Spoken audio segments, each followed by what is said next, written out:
When the Tigers hit the road for the last trip, they were 14 games under. They have sliced into that thanks to the bats in New York with a sweep of the Yankees. Then the pitching down in Texas to quiet the Rangers for the most part, other than the opening defeat on Thursday night. 5-1 road trip for the Tigers in the city that never sleeps. And the Lone Star State. And tonight, Tarek Skubal welcomed back to the Hill at Comerica Park. He'll face the Athletics as Tigers baseball on Detroit Sportsnet is presented by Bet365. We are so happy to have you along. Critical stretch for the Tigers right now. Jason Benetti, Andy Dirks, Daniela Bruce is downstairs. We're going to do this open the way Tarek Skubal would want it. We're going to talk about catchers. Yep. He loves his catchers. And we love the catchers that we're going to see. 2 All-Stars in this series, Andy. 2 of the best to play the game right now. And everybody says, you know, I want a catcher back there that can catch the rock, throw the rock, make the play. You know, we don't care about offense with catchers. But in reality is this. We want them to do everything. And there's a couple guys who have exceeded expectations and had just 2 amazing years. Shea Langoliers, 2nd in homers, 3rd in slug, 2nd in WAR. His counterpart, the one we love a little bit more, Dylan Dingler, 3rd in homers, 2nd in slug, 1st in WAR. Both of these guys have been great examples of leaders on the field behind the dish. But if there's one thing that usually separates guys around all-star conversations when it comes to those catchers, it's hitting bombs. Both of these guys have absolutely smoked the baseball all year. Dylan Dingler was on a rampage starting in June. It was like every single game. And these aren't just home runs. These were big flies. Big boy territory going deep to Comerica. Hitting home runs in the most clutch situations, all pitch types, whether it was the breaking ball, the fastball, he was on it. Dylan Dingler hitting barrel constantly. That's what separates these guys. That's why he's on the All-Star team. That's right. And you saw in that highlight rip, trying to jam him inside the sinkers. He's turned those around. And Shea Langoliers, on the other hand, yeah, they are kind of consolidated by pitch type, but you just cannot get a fastball by him. Quick hands to that pitch inside that heater. Whenever he gets that top hand rolling, you watch that right hand when he swings. You see how he keeps that barrel up in the zone, and you think, I'm going to sneak a fastball by this dude. Big mistake. He has shown time and time again he does not wear out. He has not gotten tired. You'd think, man, this guy, all those fastballs he's hitting, surely that bat speed's going to slow down. Not at all. He's a big-time player. He can hit a heater. It's going to be a fun matchup between him and Skubal tonight. That'll happen in the first inning, but before that, our One More Thing celebrates the Tigers All-Stars, Dylan Dingler, Riley Green, Kevin McGonigal, by going into the Wayback Machine to the very first edition, all the way back before you were born, Andy Dirks. So long ago. At the Home Depot, Tigers baseball on Detroit Sportsnet is brought to you by Bet365, where winning is everything. By McDonald's of Michigan, try the new Sprite Berry Blast today. Your favorite soda now topped with a smooth, cold foam. By Rally House Michigan, it's your city, it's your house, it's the Rally House. And by Steel. Find your local Steel dealer at steelusa.com. Congrats to Kevin McGonigal, Dylan Dingler on their first All-Star selections, Riley Green on his 3rd straight. And our One More Thing today goes all the way to 1933, 93 years ago yesterday on the cutting room floor, because if it's not today's anniversary, it's yesterday. We didn't play yesterday, no game yesterday for the Tigers. All the way Comiskey Park, the managers were Connie Mack and John McGraw. Everybody's wearing suits and ties. The idea was to raise morale after the Great Depression by getting all the stars together. Babe Ruth was there, among others. Charlie Gehringer representing the Tigers, the mechanical man. Babe Ruth hit himself a home run, and everybody was thrilled. And it stayed until this year and forevermore, the All-Star game in Major League Baseball. I did not know that's how it started. That is an epic story. Yeah, just raising morale. The All-Star game's for morale. I like a little morale boost. You do? Yeah, I do. Do you get that in that large canister you're drinking out of as well? Yeah, liquid morale. Arch Ward, the sports editor of the Chicago Tribune, created this and got all these guys together to play. Look at Babe Ruth, Lou Gehrig after Charlie Gehringer, 2, 3, and 4 in the American League. Order First pitch coming up. Tarek Skubal will face Shea Langoliers in the first inning. That's after this. When you give Tigers baseball is presented by Figer Law. Great to have wire cam back in our lives here at Comerica Park. Feels like it's been forever since the Tigers have played at home. 2 off days baked into that road trip. It ends up being 8 days of a road trip before the Tigers get to come back home to Comerica Park, where the weather outside is lovely. It is lather inducing. It's a little bit sticky. Yeah, it makes you want to lather up a little bit, or does it give you a natural lather? It's Lath or ath. Your favorite pronunciation of a baseball team. Well, they play in Sacramento, but they don't like telling people they play in Sacramento. So on the scoreboard, it says Ath. That's right. So it's Ath versus Det. Our Wallside Windows starting pitcher is Tarek Skubal on the hill against the Athletics for the first time this season.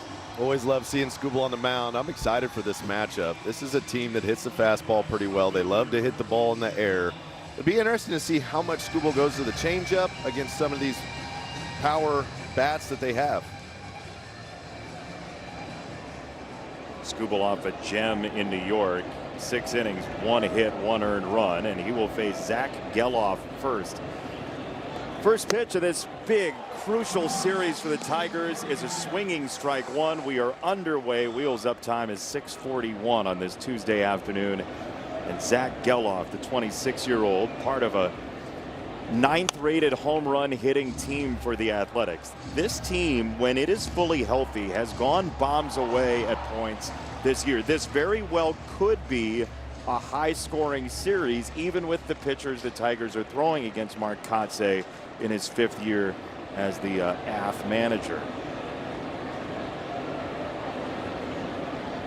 0-2 from Skubal is up and out. It's a ball and 2 strikes against a very aggressive Athletics lineup. It's one of those, no lead feels like it's safe when you're playing the Athletics. They got enough power. They do damage. That's what they look to do. Wind's blowing in from left, which always helps. Yeah, in this series, you might want that. Yeah, I think so. I mean, keep the score down to a minimum. It's nice having Skubal going game 1. If he gets off to a hot start here, Skubal does, it can set the tone for the series. It's fouled away. Oakland, AF, Sacramento, whatever you want to call them, they've lost 7 of 8 coming in. This was a team that was right in the hunt. I mean, they were, as of a couple weeks ago, like a half game out of the American League West lead. As the 2-2 is swung through, it's a changeup, and away with Geloff to lead off the game. It's a good way to start. Let's check out this lineup up and down the order for the Athletics, so you can see some of these bats. They've hit lefties well. Even Kurtz, the 2-hitting left-hander, at 129 weighted runs created plus. Jonah Heim has had a phenomenal season from the right-hand side of the plate at 201 league average at 100. There's a strike to Kurtz. 20 home runs for the year. He's walked 76 times already. He is that 3 true outcomes guy. Homer, walk, strikeout, and Skubal's ahead of him with a sinker 0-2.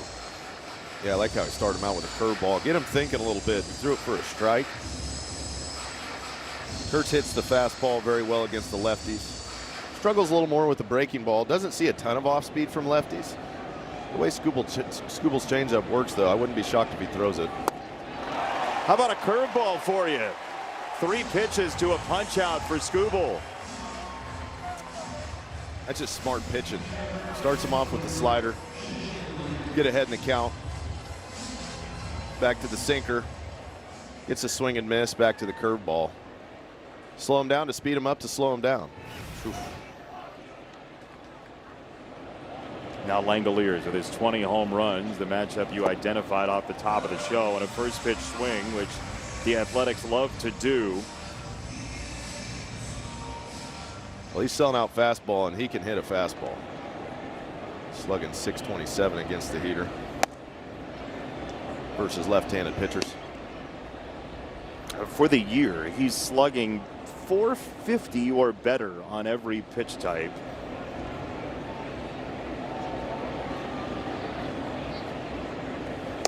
1-1 is up and out. 2 balls and a strike on Langoliers. You saw the note on his already 4th straight 20 home run season. And yeah, they play on the moon, as Peter Chase has said in the Tigers game notes, but he'll do it against you in your ballpark as well, as it's 2-2 on Langoliers. Such a good way to start some of these fastball hitters out. Starts them with a changeup. It gets it in their mind. Slows them down just enough that when he elevates that heater, it's by him.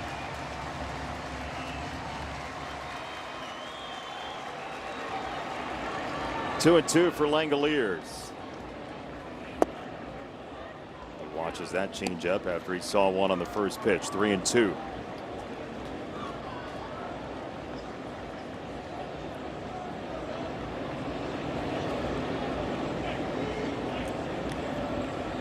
Payoff coming. Swing and a miss. Thank you for playing Tarek Skubal's punch out.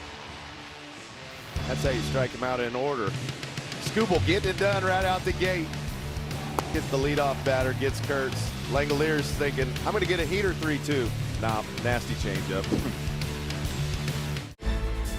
It's a brand new day at Little. Bottom 1, Tigers batting order presented by your Southeast Michigan Ford dealers. Okay, so JT Ginn is on the hill. You see what the opponents have done against his sinker. 542 for McGonigal, 614 for Riley Green. Some big numbers at the top. That's huge news because the left-handers have had a much better year against JT Ginn, who is one of the best in baseball at quieting right-handed bats from the right-hand side on the mound. A lot of it's that sinker. The righties, he will throw that sinker in, he'll backdoor it. But the lefties, the natural swing path of a left-handed hitter, if you keep that top hand a little quieter, is going to work underneath the baseball, allowing them to get it in the air. And it's going to be big for the Tigers to hit line drives, get the ball in the air against a guy that throws a ton of sinkers. The lefties see like everything, though. So as a left-handed hitter, you're looking to work the ball back through the box. He throws a little cutter. He's got a good changeup, slider, four-seam. But to the righties, it's a lot sinker slider. And that's why A.J. Hinch has loaded this lineup with left-handers, 6 of them today. McGonigal first. Kevin in his very first All-Star game in his home ballpark. And if you're thinking about a pipe dream when you're making your major league debut, you're going to know that the All-Star game is in Philadelphia, but to expect that you will be there is beyond the scope of regular comprehension. He's going to be. Don't know how many tickets he'll be able to drum up, but he's going to try, and he's going to get asked. I asked him for one. No, you didn't. I figure, you know what, McGonigal, we go way back. Kevin, like, you know, remember when we met a few spring trainings ago? Mm-hmm.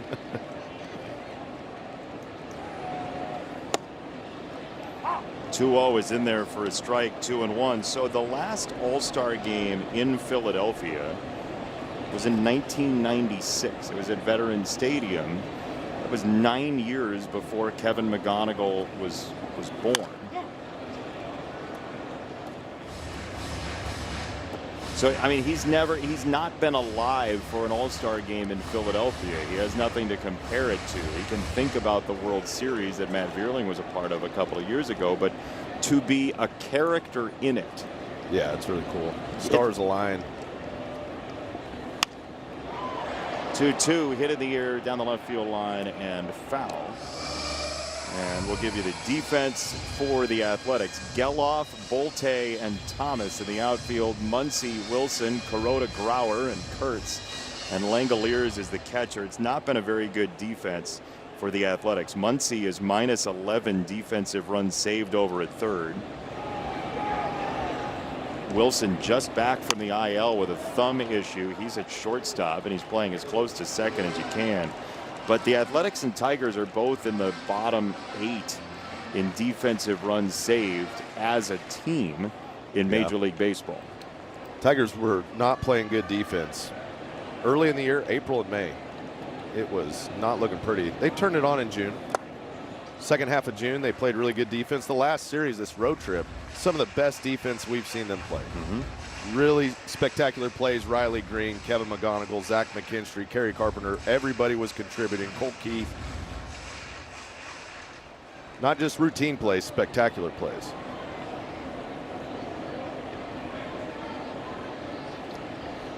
3-2 from Ginn. That fades outside. It's ball 4. It took 8 pitches, and Kevin McGonigal walks. So you may have heard in the pregame show with Logan and Bobby talking about Joey Cora and A.J. Hinch, the team mutually parting ways. Billy Boyer is the new third base coach, and I asked A.J. Hinch before the game in his press conference, what will we see that's different in terms of base running? He said nothing. This is going to remain an aggressive team, and Joey was a big part of that. But this will be a team that A.J. hopes still takes the extra base as well as anybody in baseball. Fly ball for Keith. Deep right field. It is out of here. Welcome home, Tigers, with a 2-run bomb.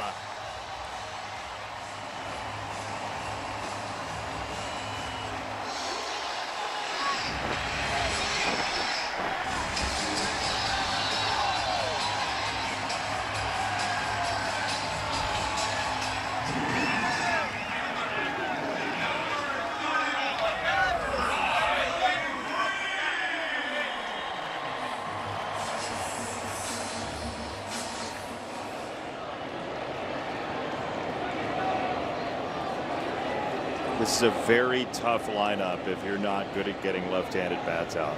It's just a really tough lineup for somebody who gets righties out more than lefties. For sure.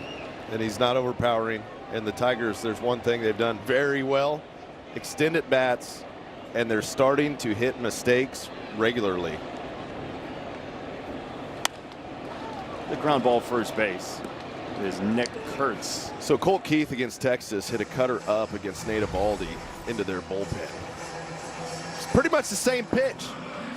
Colt knocks it out. 427-foot home run, Andy Bush. What a blast. A 420-something foot home run. Means the Tigers fans score 2. Unlock a free 20-ounce Baja Blast by registering now at BobHaBlastHomeruns.com. That was a bomb. Yeah, it was. Thought maybe that nook or cranny in right center field was going to keep it in, but no outcropping or topographical feature is going to keep that in the ballpark. You see the home runs allowed by the Athletics. It has been a struggle to keep this thing in the ballpark. Half of those were in Vegas. Yeah, that's ooh, baby. Milwaukee showed up there and it was like 23-22 in the 6th. 0-2 on the ground, third base. That is Max Muncy. Round number 2. That is, by the way, in case you're wondering, it's the same name as the Dodger player Max Muncy, but they are not the same person. It's like the manager of the Red Sox, Chad Tracy, the interim manager for the Red Sox. It's not that Chad Tracy. Carlos Guillen. Carlos Guillen. Not that Carlos Not that Guillen. Carlos Guillen. This Carlos Guillen. Yeah. Right. Hopefully that cleared it all up. Here's Kerry Carpenter. You know, it's interesting, the last month and a half, or about half month, something like that, AJ, against these right-handed pitchers, has just absolutely loaded the top with lefties, and against the left-handed pitchers, just loaded the top with righties. He's got more flexibility, more power in the lineup now with most everybody back and healthy as Geloff makes the catch, but Colt Keith wasn't waiting around. No, he wasn't. Got a cutter up, liked it, smacked it out, right center deep. Tigers up 2-0. So I hammer the rock. So the Athletics swing at the second most first pitches in Major League Baseball. Tarek Skubal throws 69% first pitch strikes this year on a career that's already above Major League Baseball averages. Jonah Heim swings at the most first pitches in the A's lineup, and so he's being a tendency breaker and taking a first pitch here. But Skubal also this year, something to watch tonight. Tarek Skubal has allowed the lowest slugging percentage on first pitches this year of his entire career, including the 2 Cy Young years for him. You know, guys are hunting him early in counts, but you can see it right there. Oh, that's a big jump or big decrease. Isn't it? Some of that you get a little smarter as you grow into who you are. Other opponents know he wants to throw first pitch strikes. They start attacking early. And we've seen out of the first 4 batters today, he started Giloff off with a fastball. Everybody else, it's been 2 breaking balls and a changeup. That's hot corner, got to say. Skubal struck out the first 3 batters of the game for just the 2nd time in his career. Wow. Huh. Hot corner. Digging. I bet hot corner, when it read that, when it did whatever process it does, went, huh. I wouldn't have thought that. Yeah. 2-2. It's fouled back. Tarik Skubal, for all of the things he's done, has never struck out the first 4 batters of a game. He likes to manage his pitch count, Jason. Get a few ground balls, little pop-ups mixed in there. Smart pitching. Little tapper, third base side. Keith has to hustle. Save. Heim is there. It was like a perfect little chopper. Colt tried to come in, but see how he had to come around the ball? He's too far to the left of it to start with. He had to slow his body down instead of being able to take a direct line to it because he was playing a little bit towards shortstop. If you're going to get him, you got to take a direct path to it. Can't hook around it. So Heim is safe. Wilson just off the IL with that thumb issue.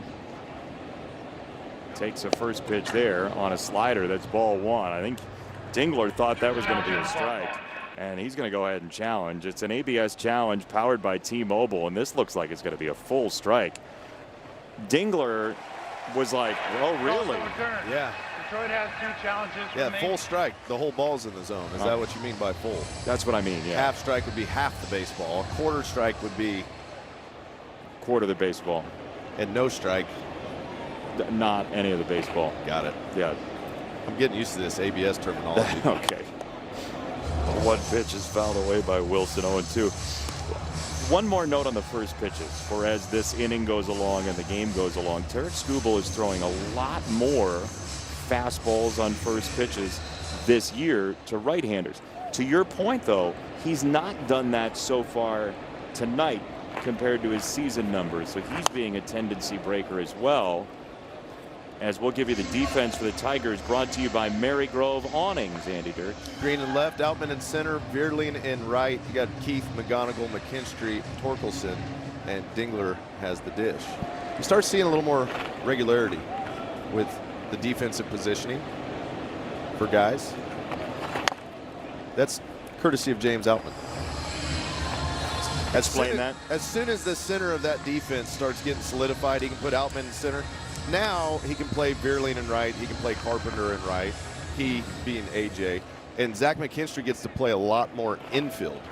We've seen McKinstry at second and shortstop quite a bit. And when he plays a lot of shortstop, it seems like his defense is just a tick quicker. It's a little bit more refined when he's getting more reps on the dirt as opposed to going to the outfield back and forth.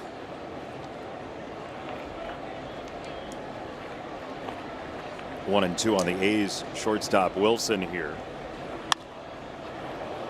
In the air, right field. It's a long run, but a fruitful one for Veerling. Nice catch by Matty V for out number 1. It's a great jump. Good read off the bat from Veerling. It was a little jam shot, but it had that line drive trajectory. You're thinking this might cut the gap. You see how it tails right back to Veerling on a dead sprint. Perfect angle, reach up, make a play. Your point about McKinstry, though, I happened to spend a couple minutes with Mookie Betts over the weekend at Dodger Stadium, and I asked him, infielder, outfielder, how do you see the game differently?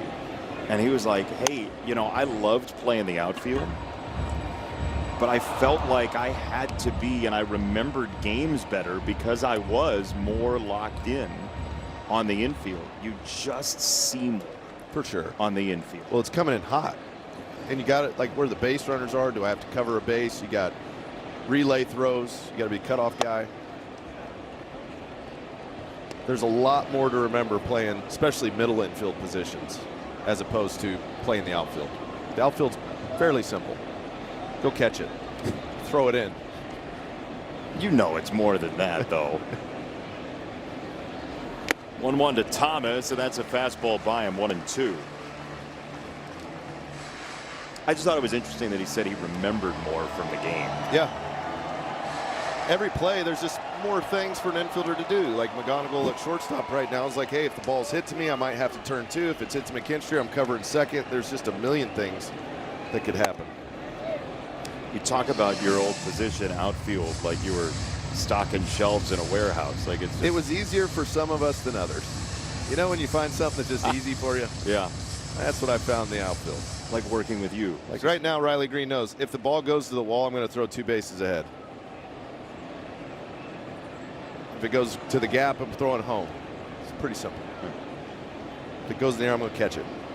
Don't let him tag from first. 2-2.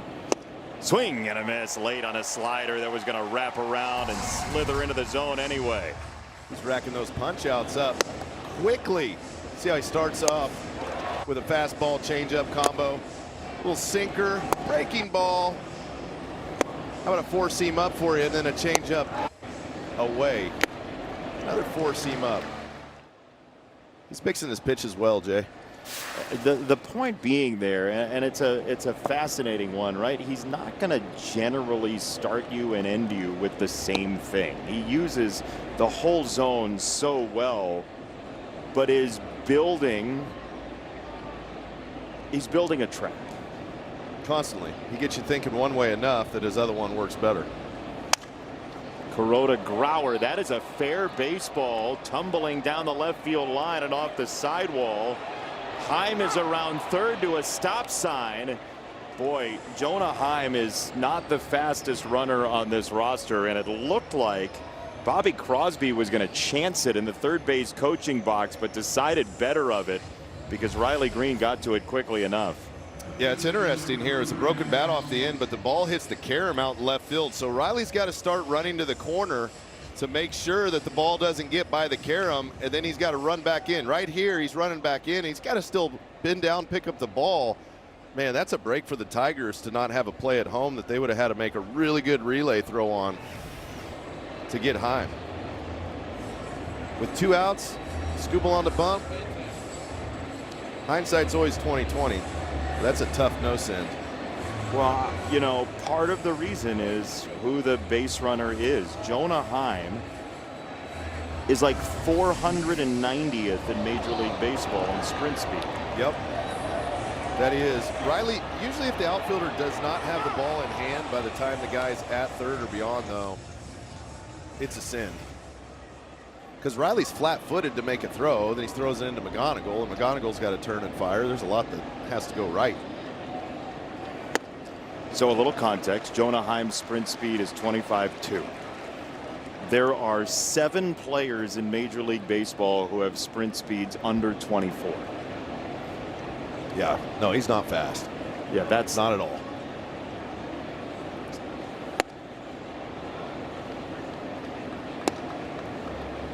But to your point, you have to. I mean, Jake Rogers just sets the bar for catchers across Major League Baseball with those chop steps and Statcast Stadium and all that. But you're right. Based on the situation, they might have gotten him home. We'll see if it pays off or not. It's 1-2 on Muncy. The argument would go, if I have Shea Langoliers hitting next, maybe. Right, and it's Skubal on the mound too. What are the odds you're going to get another hit? Boom. Not arrogantly, but yeah. Truly, what are the odds you're going to get a hit? They're not great. 1-2. Strike 3 called. Fastball just nudged the zone. So much fun baseball activities happening. Riley Green gets it in too quick. They couldn't send him. And then Skubal strikes him out. No run score. Fun day so far. Listen. Stream Tigers baseball all summer long for just $19.99 a month on Detroit Sports Net, presented by Bet365. Subject to national exclusivities, terms and conditions apply. Subscribe by visiting tigers.com/Detroit Sports Net. The Cartoon Box has a shirt. Yeah. Why is my name on it? If anything, it should be Andrew Blaustein, Cartoon Box. He's the one that activates I it. think it's starting to take on some of your personality. There's There. Cartoon Box. That wasn't close. Cartoon Box was thinking maybe they should have challenged that. Cartoon Box wants a cut of that shirt. All proceeds go to the Cartoon Box Fund. That's right. It's just like dials and computer keyboards and Dylan Dingers, Zach Smacks. That to first base is plucked for round number 1 by Kurtz. And we get a message from Figer Law. At Figer Law, every case is personal to us, and we won't stop until we bring home the win. Figer Law, all we do is win. Gang's all here. Daniela Bruce downstairs, Andy Dirks, Jason Benetti, our entire crew. We are pleased to have you tonight, wherever you might be, enjoying this warm Michigan weather. Well, thank you for joining us here on Detroit Sports Net. The Tigers lead already on a Colt Keith 2-run homer. And as of play starting today, the Tigers are 10 under, but 5 out of the wild card. 1 game back of the Athletics and Red Sox. You start to flag down some of those teams in front of you. Objects in the mirror are I just closer like than better they appear. baseball. I just like better baseball. They played such better baseball from June now into July. There's a different kind of spark. 18-12 since June 1st, best record in the American League. Right. They get a little more healthy. The starting rotation's been fabulous. The offense is starting to click. The defense has been better.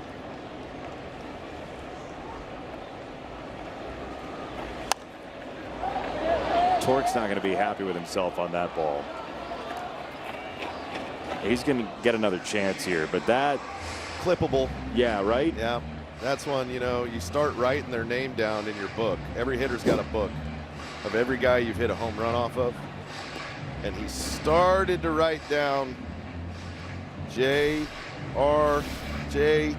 Oh, no, missed it. So you see the hits against sinkers. It's the second most among right-handed hitters in the Tigers lineup.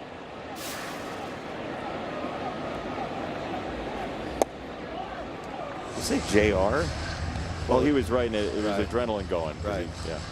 So he started like J, and then instead of a T, he was like R. No, that was wrong. See, he was wrong. So that I'm glad you circled back to it. 3-2. It is John Thomas Ginn from Brandon, Mississippi. He was actually a first-round pick by the Dodgers in 18. Didn't sign, went back into the draft after going to Mississippi State, and was a second-round pick of the Mets in 2020 in that COVID year draft. 3-2 from Ginn is ball 4 for now. Shea Langoliers.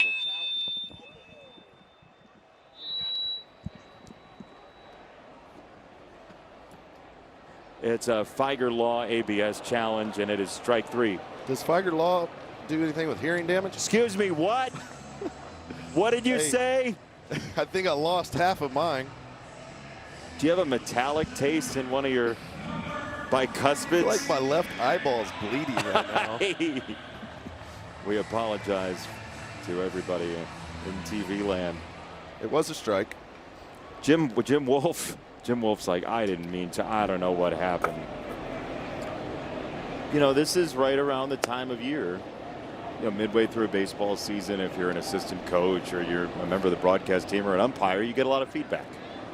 Yeah. Right? Mid-season meetings. Yeah. A lot of feedback coming your way. Just trying to get better. That's it. That's Everybody's got feedback. performance reviews Yeah, coming up. that's right. A little feedback goes a long way.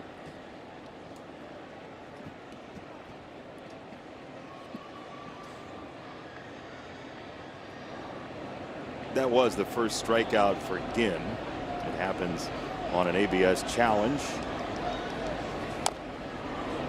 That's touched foul by Outman, 1-2. Is that, we should do Andy's top 3 worst sounds. That one won. Whatever that was, I've never.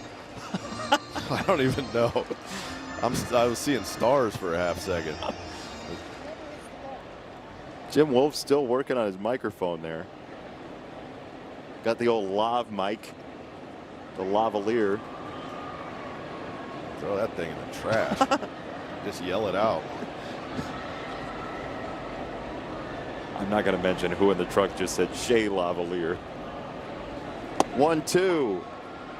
That is strike 3. Wolf, he got a lot going on. Jim.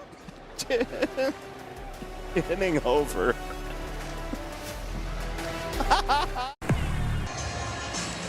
Tarek Skubal is coming off of his best start since coming off the IL last week in New York, and it's nothing new to him that his name is the center of trade rumors. He spoke about it after that game against the Yankees, and he said, honestly, I don't care. I can't let that stuff bother me, or it just becomes a distraction. My job right now is to go out and win games for the Detroit Tigers, and I'm going to continue to do that. He also added that he hopes he gets his name removed from those conversations a little bit by this team coming out and winning some baseball games and putting a nice streak together before the trade deadline, which is less than a month away now. Tarek said he really believes this team can do that, and maybe some of those rumors will cool off a bit, guys. Well, look, the Tigers in that stretch since June the 1st have gained 6 games compared to 500. So now you're 10 behind 500 at 40 and 50 coming into today. You have 22 games until the trade deadline. 16-6 is what would get you to 500 at the deadline. Ooh, Skubal, big hockey fan, notably. 3-1 to Bolte. But you don't have to be 500 to be viable in the American League. No. You just got to be close enough to the wild card. 3-1. That slider is crushed to left field, and it is out of here. Third home run for Bolte. 2-1. Skubal got behind him, and the 22-year-old paid it off.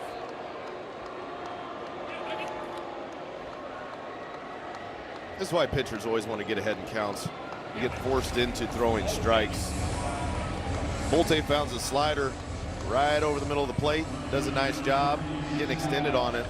You know, it's interesting. You always wonder when the guy does that, you're like, would he have been timed up with the fastball? It always crosses your brain, because there's been pitches that I've hit out, other guys hit out, and you're like, I got his fastball. And you look up, it was a changeup. And you go, oh, interesting. And then when you go back to the dugout, you're like, yeah, I set on changeup. No, you weren't. Sure. Bolte's third home run of his rookie season, the rookie out of Palo Alto. That's a high chopper. Keith has to try to rescue it, and that's going to be an infield single for Geloff. That was tough there. Cole couldn't get back on it in time. It was a high chop. And right there, you see how he froze. He didn't read the ball correctly off the bat. And that makes him have to jump up. And when your body's moving away from first base, you're pretty much toast. That high chop, you got to get back on quick, be able to come through the baseball. Now, Kurtz, you may remember Geloff from that finale against the Athletics in 2024, that home opening series. Geloff went 3 for 5 with 4 driven in the series decider. He had a huge third game. That was an Athletics team that people didn't expect very much of at all. Tigers won the opener. Tarek Skubal was on the hill, but then Oakland won 11-1 in the next 2 games and kind of shocked the Tigers early in that year 2 years ago. Kurtz with a croquet mallet to third, and he is out. So 1 down, and Shea Langalier's coming up. It was 6 pitches to a strikeout his first time, Andy.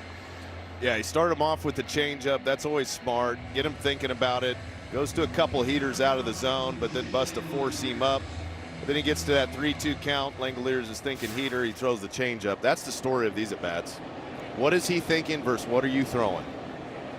Be intelligent. When you think he's setting heater, you want to roll changeup.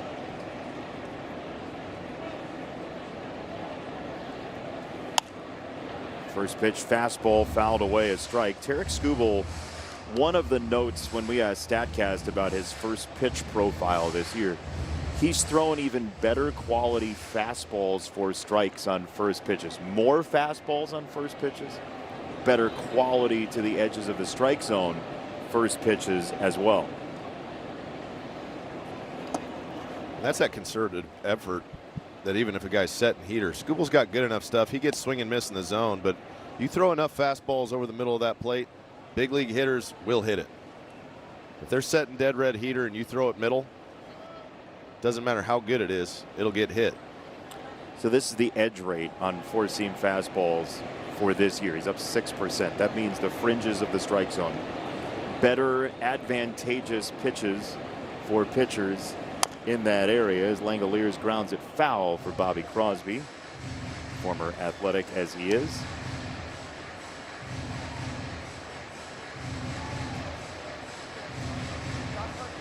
This is like Athletics, this is your life. You have the former Oakland Athletics in here first, and then the Philadelphia Phillies, who shared a town with the ghost of the Philadelphia Athletics before they ended up moving to Oakland. Kansas City in there as well.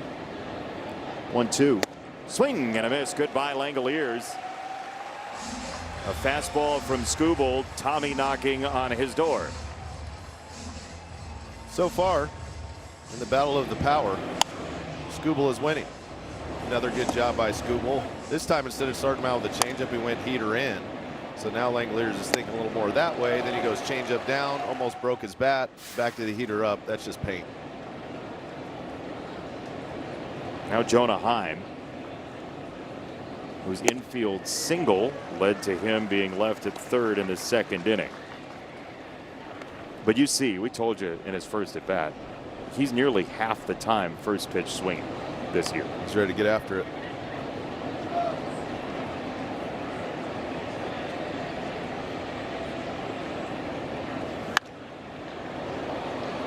Oh, 1 to Heim is hit skyward. Left of center, James Outman is there, and Skubal maintains the lead despite the home run from Bolte.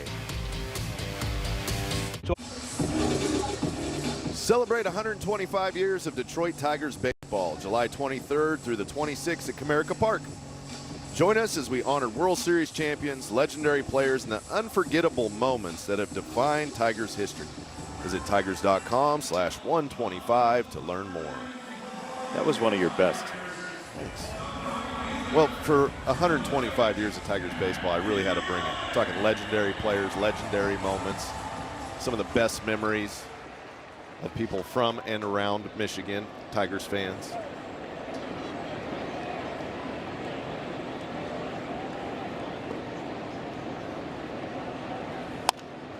You got me nostalgic. Ground ball to third. And that is Muncy for out number 1. You mentioned the defense getting better for the Tigers recently. Yeah, and just heads up baseball, playing the complete game, keeping your head on a swivel, understanding what's going on around you. Nick Kurtz hits a soft little ball over to Colt at third. Colt has to come in. It means nobody's at third base. Kevin McGonigal right away knows the situation like we talked about earlier for an infielder and makes sure to go cover that bag. How many times do you see the guy go to second and all of a sudden the runner bolts to third, nobody home? Just playing baseball, doing the right things, being in the right spots. You think about 21 years on the planet and what percentage of the minutes he's spent on Earth Kevin McGonigal has thought about baseball. I would bet you it's like 85 to 90% of his waking minutes on the Earth have been thinking about baseball. A lot of them for sure. From about 5 on. Yeah. As soon as he started playing T-ball, it clicks. I mean, you would just have to be as easy with decisions as he is. Fly ball left of center and a running Bolte. Wow, Bolte puts it on the ground and McGonigal is safe. He was running downhill like a runaway truck and he never squeezed it.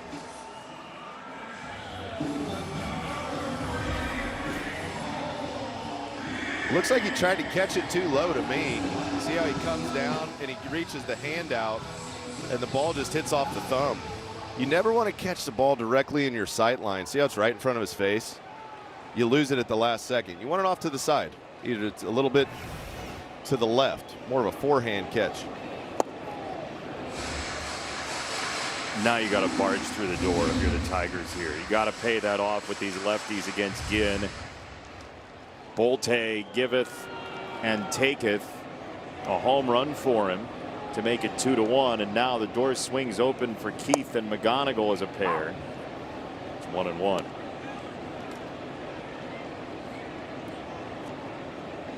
Colt got him on a cutter last at bat, first pitch. Hit it way back to right. Those are the Tigers' 2 runs. So again, being a little more careful with him here. Lefties have torched that cutter this year. The slugging percentage on that pitch for lefties is .633 before Colt's home run. Yeah, that's where sometimes the pitching coach says, why don't we keep that one in the pocket? Maybe don't. What about right here? No, not right here.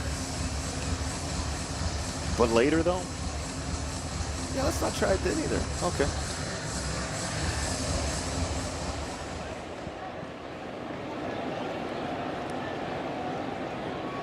Two and one, Ginn to Keith.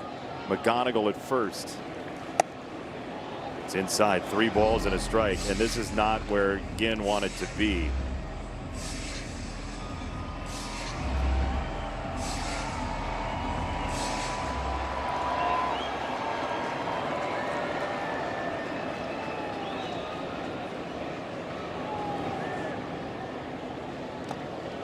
It's a second throw to first.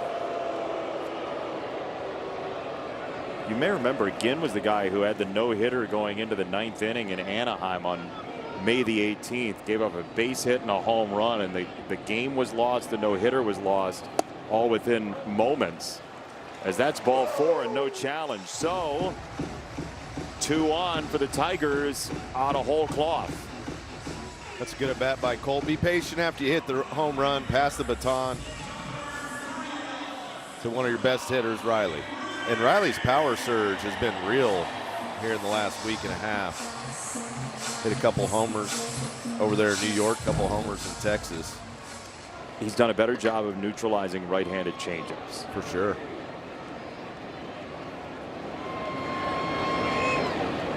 That's what Ginn throws most to left-handers, and there is one of them. Strike 1.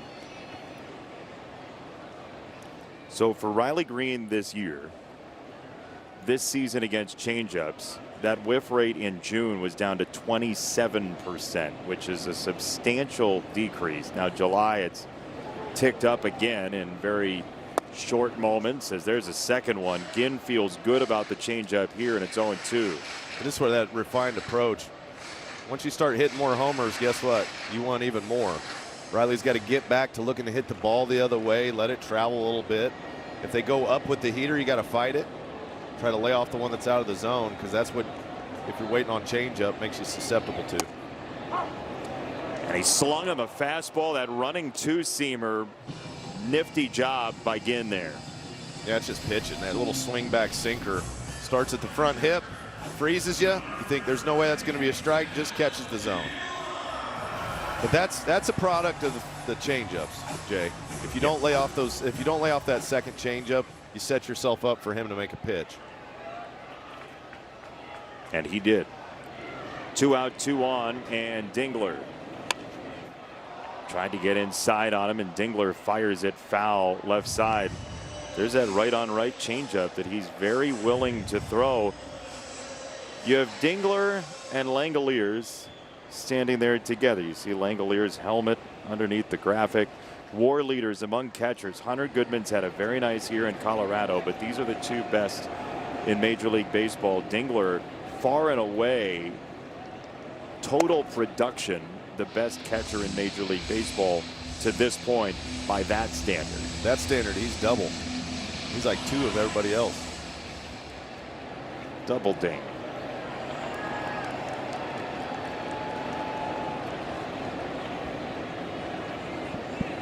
One. 1-2. He's making pitches right now. Yeah, he is. Going in with that sinker, slider away. That's a classic combo.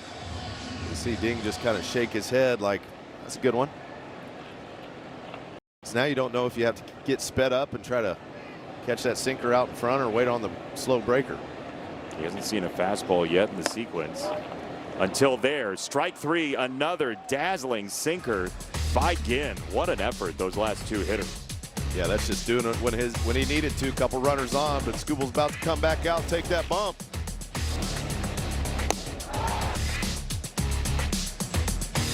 I can. You can't spell American without it. At the Ram, this one really keeps me on my toes. With the strongest player, one of the hottest starts in a game for Tarek Skubal in his major league career in terms of swings and misses, Dirks. Yeah, you see Ath has the top two swings and misses through three, but Skubal's doing some special stuff tonight. Great fastball location, thrown at the top rail. Good changeup command, and the breaking ball's been pinpoint. Just that 1-3-1 slider that he had to throw for a strike. That was the game when Shea Langoliers hit the grand slam in West Sacramento last year. Hot corner. Skubal grew up the Athletics fan, as we learned last year. In lovely Hayward, California, moved to Arizona, Kingman, Arizona thereafter. But Tarek Skubal had some folks in attendance at Sutter Health Park last year in a game that the Athletics came back and won 8-3. And then everybody had to walk out through center field together at the end of the game.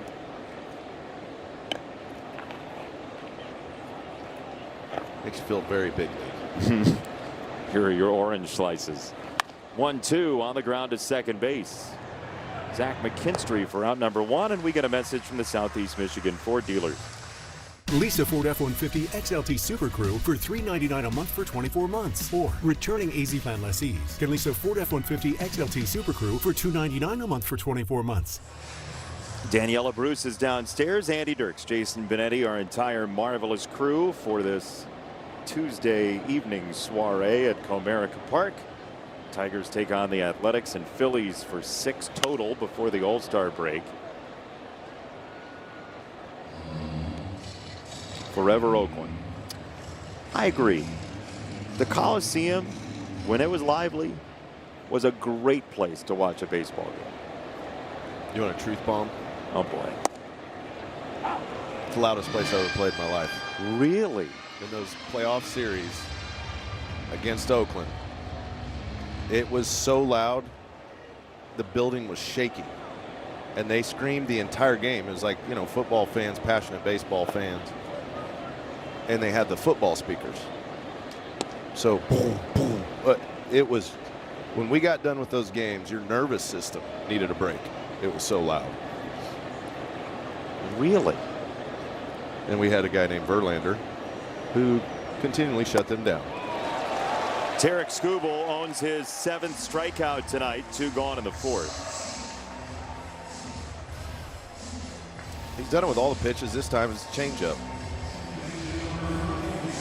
A lot of swing and miss for Scoob tonight. As you would expect, this is a team that's looking to drive the baseball. They hit a lot of balls in the air, swing a lot, chase a lot, run into a few. 2 down, Kuroda Grauer with a foul ball. There's a whole generation of Athletics fans who remember them from the 3 straight World Series, 88, 89, and 90. And that entire fan base was just left behind for a promise. And we'll see if they end up in Las Vegas. It seems like that's going to happen. They haven't yet. But it's a raucous fan base. Who cares? Yeah, they did. Still do. They came out and supported their team. Postseason wise was insane. Jay, Josh Donaldson hit a ball late in the game off the left center field wall. When he hit it, I was playing left. It's like your body loses where it's at in space. It was the loudest noises I've ever heard. For the kids who know that ballpark as sort of the cavernous, you know, the whole thing with like the possum and all that stuff, when you let something go to disrepair, of course it's going to be in disrepair. Yeah, yeah. There was a charm about it. I always liked it. Yeah, it's a fun place to play. 1-2. That's a nice job by Kuroda Grauer to reach down for a changeup on 2 strikes and poke it into center field. He's 2 for 2.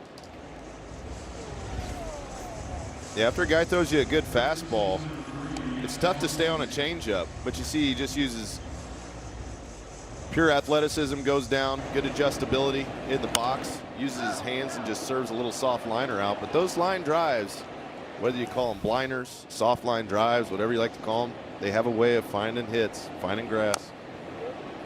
Is that like a bloop liner? Mm-hmm. Bliner? Bliner. Is that like a blarge? Basketball referees, for a close block charge, call it a blarge. Yeah, it could go either way. Yeah.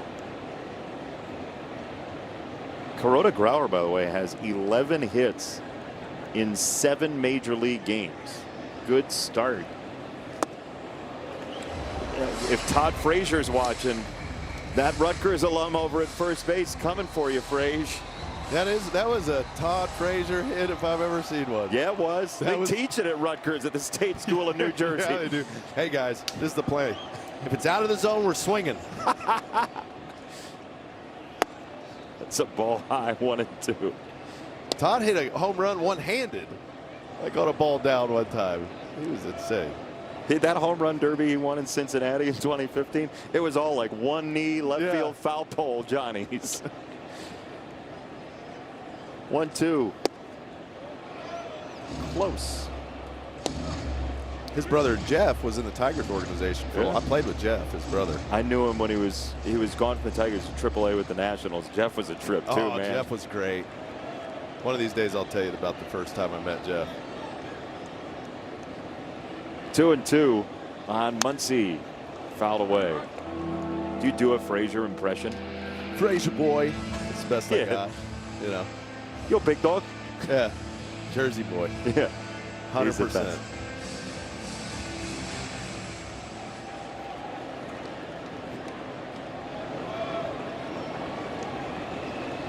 2-2. It's in the dirt. 3 balls, 2 strikes. Muncy is being pesky. And now Kuroda Grauer will go on 3-2.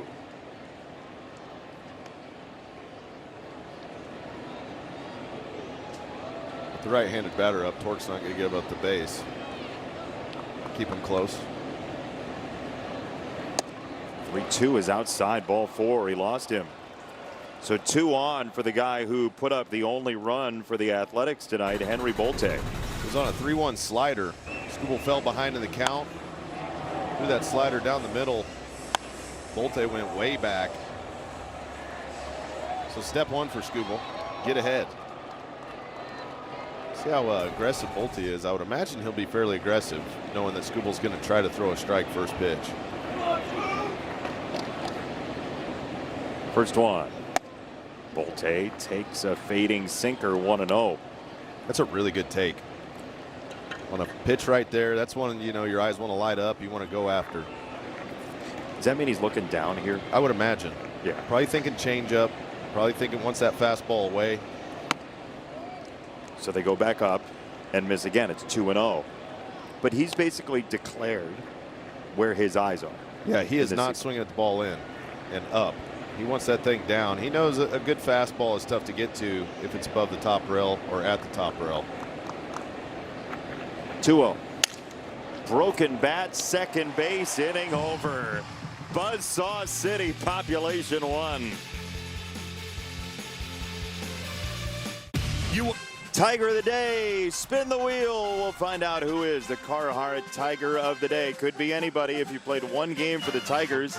Very happy on picture day. George Mullen, 14 major league seasons, his first 12 with the Tigers, 5 years of 20-plus wins, 3 straight World Series in his career, and never got a trophy. He does have the Tigers franchise record for single season innings pitched, as Kerry Carpenter gets plunked to open the home 4th. So evidently Mullen was subject to bouts of wildness. He a couple times led the league in walks. So he's perfect for that first pitch in the bottom of the fourth. Wild thing. Pitch long enough. You're gonna walk a few. Probably a nibbler. Like to pitch on the edges. You think Wabash George was a nibbler? Threw a spitball, a forkball, and a screwball. Statcast would have had big issues back then. Yeah. What was that one? Well, they didn't have air travel, so Statcast was a little ways off. He was born in Toledo, George Mullen was. Today's Tiger O the Day, brought to you by Carhartt. So now Ginn, we'll see what answers he has for the left-handers the second time through the order. He's walked one. He's hit Kerry Carpenter. And it's 0-2 on Z-Mac.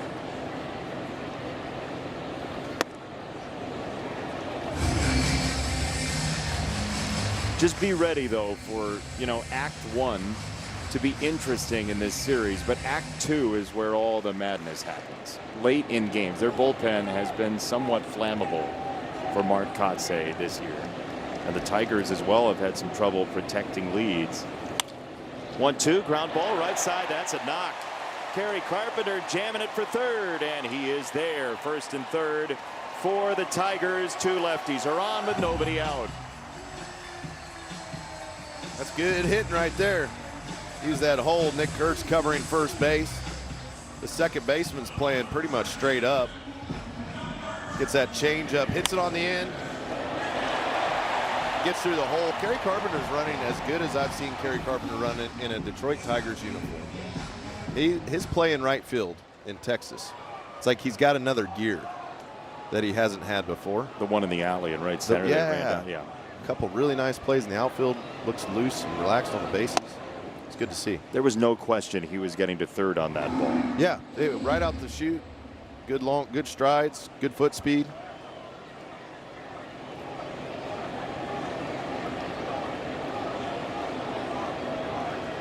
Now Torque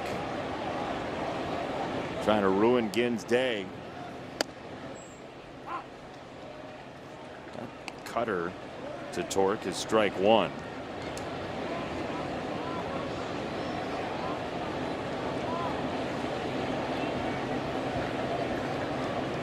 Ginn did walk 5 last time out against the Dodgers. I'd walk 5 Dodgers too if I was facing that lineup. Yeah, that's a team that's built. That's that on-base slugging type of squad. They take a lot of walks, and anytime you're a guy like Ginn, you got to work the edges. You got to hit your spots. You saw last inning with a couple swing backs that were perfectly placed. But if you miss on a few of those, you fall behind in counts. Then guys do more damage, get more base runners on. 2-strike, fly ball, right field. Thomas on the charge. This is foul. It's foul. Kurtz couldn't get there. It is a foul baseball. Boy, it was going to drop. The only question is fair or foul, and it was wide right. Oh, that was almost one of those things right there that we like to see. About 6 inches off of a run and a first to third and all sorts of fun things happening. That was almost curly fries, Andy. Almost, but it's about to be here. If the Tigers score 3 or more runs in this game, you can visit a participating Arby's location tomorrow and receive a free small order of curly fries. Come on, Torque, give the people what they want. Taters.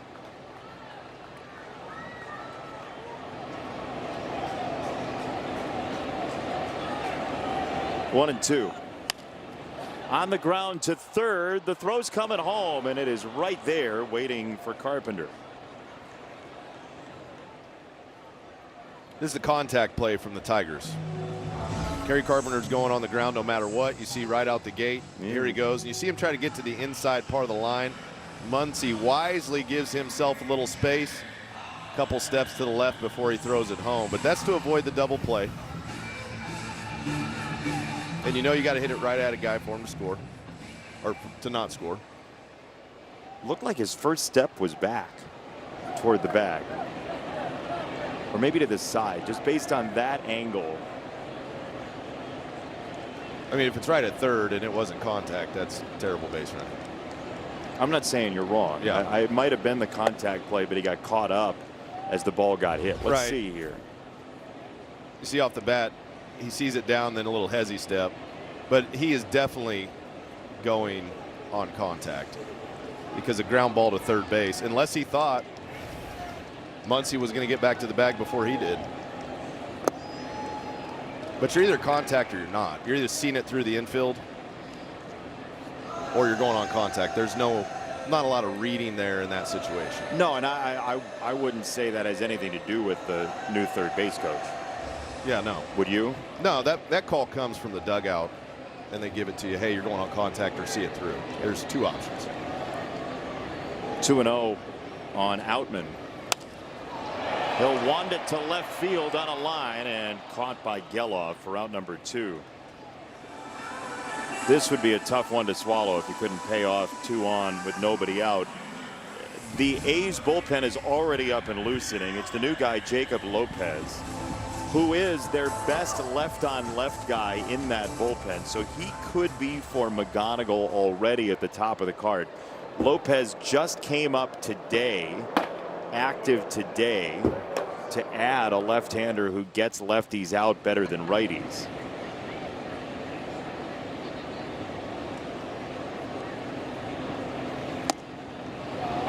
Strike one to Vierling, who grounded out on the first pitch he saw in the third.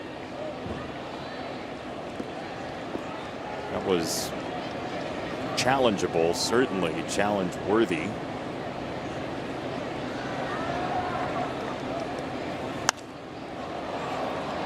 It's a fly ball to right.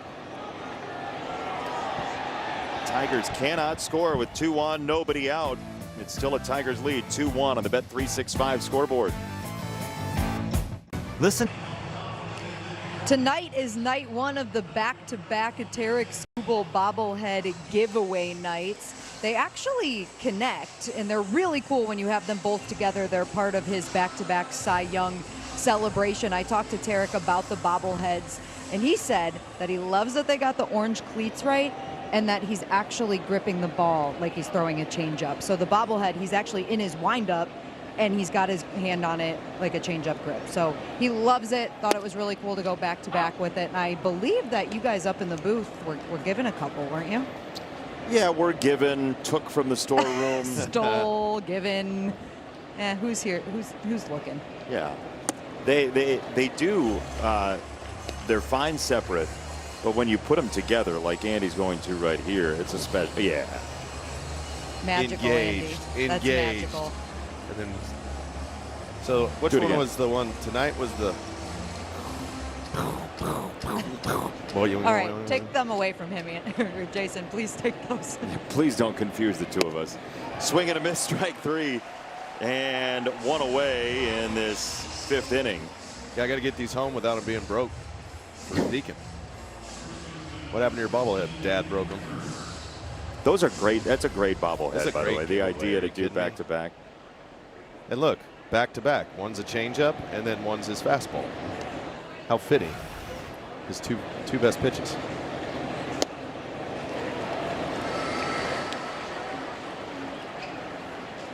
You know how fortunate your son is that he's about to get both of those tonight? He's going to be fired up. Swing and a miss. Kurtz sees another outstanding changeup. 0-2. Here's that left-on-left changeup. Threw him the curveball, mixing the change. That's a pitch that you don't see a lot left on left. And as good of a job as Kurtz has done against left-handed fastballs, it's not shocking how Tarek Skubal has been pitching him. Now a sinker Yeah. on 2 strikes. That's his second 3-pitch strikeout of Kurtz for Skubal tonight. That's just getting done dirty right there. Kurtz is going back to the dugout like, what just happened? Perfect curveball, perfect changeup, and a sinker up at like 96, 97 miles an hour. Just you go back to the dugout and you go, all right. I'm not even mad at myself right now. I got. That's just really good pitching. Langoliers That's a ball and a challenge. Dingler just smashed his hat. He didn't want to, I don't think. Yeah, it's a ball. Call is confirmed. Detroit has one challenge remaining. It's an ABS challenge powered by T-Mobile. You see how he did it? He just like plopped his mitt. I know he framed it so well. He might have tricked himself. Because if you look at it, just the way he framed it, I'm like, yeah, it's probably a strike. The self frame. Yeah, he framed himself. I think there's an amendment against that. Is there? I think it's the 5th. 1-1. You see Skubal, though. He's up there. He's throwing 98, 97, 98. It's good to see that velo maintaining.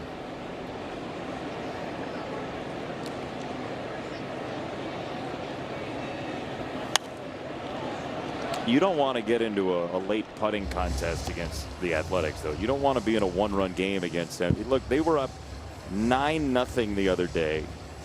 They were down 9-0 the other day, I should say. Marlins were at Ath. And the Athletics scored 8 after being perfect gamed into the 7th. They can put them up quick. And this is going to be a good test. Skubal's at 88 pitches. You know the bullpen's going to get some serious action tonight. Good test for that bullpen. That's a handcuff job. See how far Skubal can get through this lineup. But as soon as that activity, which is already starting in the Tigers bullpen, starts swinging through those doors, they're going to have to go from guy to guy. There's Finnegan. And that's AJ saying, hey, we're going to try to preserve this lead. If Skubal can keep it right here, it might go right to Finnegan. Look, there is a price to all the strikeouts. He's got 9 of them. He's got 1 walk as well. The homer came on a 3-1 pitch. Even though he's been 0-2 to 9 separate batters, the pitch count has risen above 90.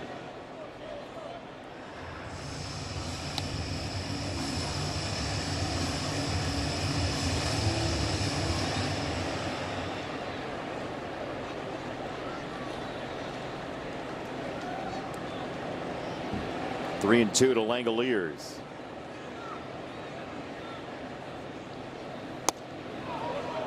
That's off.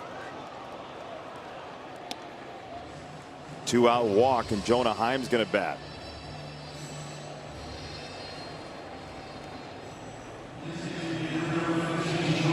You talk about the aggressiveness of Heim. You always worry after you walk a guy, you got to get in the zone. Jonah Heim's a big first pitch swinger. If you lay a fastball down the middle here, he can do some damage.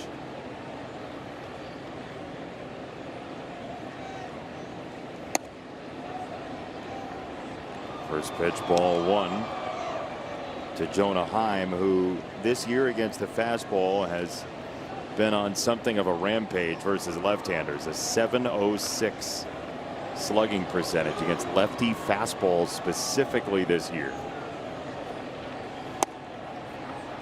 That one's tucked inside. 2 balls, no strikes. Man, not missing by much here.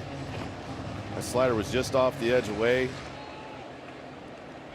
Fastball just misses in. Didn't get a swing on either of them. Now Skubal's going to have to make a pitch. 2-0 to Buffalo's Jonah Heim. We'll have to wait.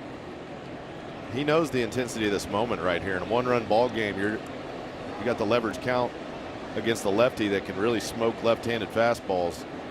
He's going to try to dial something up here.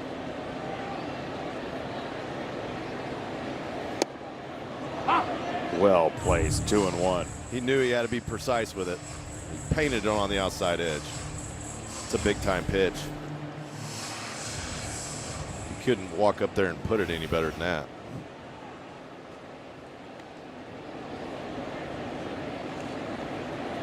Two and 1, Langoliers at first. Heim grounds it to third. 2 hops to Keith across the diamond. Inning over. That's halfway a nice home. Competitive job right there by Skubal. This copyrighted telecast is presented by authority of the Detroit Tigers and may not be reproduced or retransmitted in any form. and the accounts and descriptions of this game may not be disseminated without the express written consent of the Detroit Tigers. Tarek Skubal with a 2-1 lead in time for the Call Sam best call. This is entering play tonight. Most games on base 2+ times. Kevin McGonigal is third in Major League Baseball to Nick Kurtz and Shohei Ohtani and Daniela Bruce. That's why he's going home for the All-Star game. That's right, he is. He actually said he would love to meet Shohei Ohtani. He said, I know he's going to be busy, but that's the one guy I would love to interact with. But Kevin said today that when you're a rookie and you're going through all your firsts, you make the opening day roster, you make your debut, you hit your first homer. People always ask you, when does it hit you that you're living your dream, you've accomplished this? And he said it's really starting to sink in now that he'll head back to Philadelphia, his hometown, and get to play in the All-Star game. And actually, guys, the Phillies are coming into town this weekend. He's got a lot of family coming in just because they want to come watch Kevin play the Phillies, and then they'll go back to Philadelphia and get to watch him in the All-Star game. So a lot of really cool moments that will happen over this weekend leading into next week for Kevin as he plays in his first All-Star game. Hey, he's on base a second time. Change that leaderboard. He was on with the error in the third. That doesn't count as reaching safely, so it took this one to get him on. I mean, what a cool weekend. Phillies here. He's going to play the Phillies for the first time in regular season play. And then, yeah, see, look out, Shohei. And then he's going to go home. And I can't even imagine the text messages. Like, I know you're going to be busy with the red carpet stuff, but you got time for lunch? I'm gonna go grab a cup of coffee. Yeah. It's like I'm 21. I don't drink coffee yet. What do I look like? I mean, I cannot even imagine the carnage on his cell phone. No, I think he's way over hundreds and hundreds of. He's trying to get back to everybody, which is impressive. He's done that all year. I mean, every milestone, it's like, yeah, I'm trying to respond. Again, the problem is once you respond, people respond back and then it just compounds. It's like bunnies. They just multiply. Red bubble over your messages indefinitely. Indefinite red bubble. I could sense his excitement today, too, guys. He was asking me if I thought he was going to get a big ovation and reception in Philly. And I said, yeah, I think you're going to get the biggest one of any All-Star there. I was hyping him up a little bit more. And I said, but you're definitely going to have the most family and friends being from there. People are going to come to watch you play. And he's like, that's awesome. I can't wait. And so he was definitely really excited for it. If having been there a couple times, if just the security guards in that building are any indication, as I've walked by just random people at Phillies games Sundays this year, people have said, hey, how's McGonigal doing? Like, hey, how's our boy McGonigal doing? He very much is in their hearts in Philadelphia. Chopper at the bag, whistle to second base, out at second. Kurtz does get a double play as McGonigal is punched out at second by Roberto Ortiz, the umpire there. It looked like he might have overslid the bag and the tag stayed on if they didn't get him at first. He's got his head down. He's trying to read the throw. And he says, I'm going to go to the inside part of the bag, gets the hand on it, but goes a little too far. Nice job by Wilson to keep the tag on. So 3-6 on the double play. And that ball is back to the mound to retire the side. So Lopez gets 3 outs in 3 batters. Home Depot.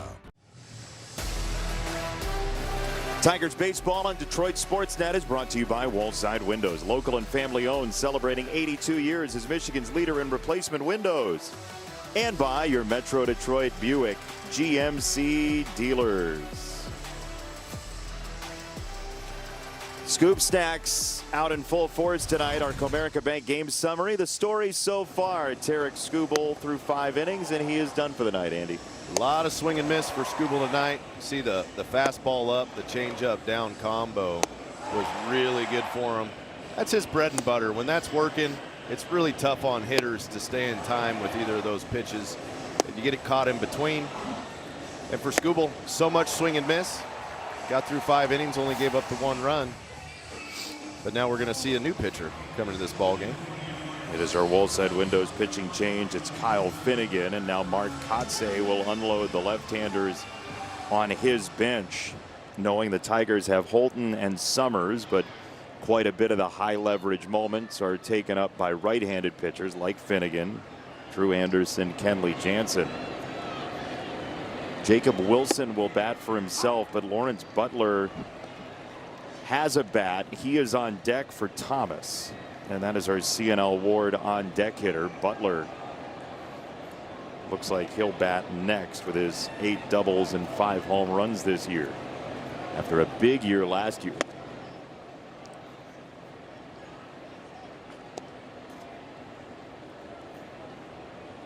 That would have been challenge worthy.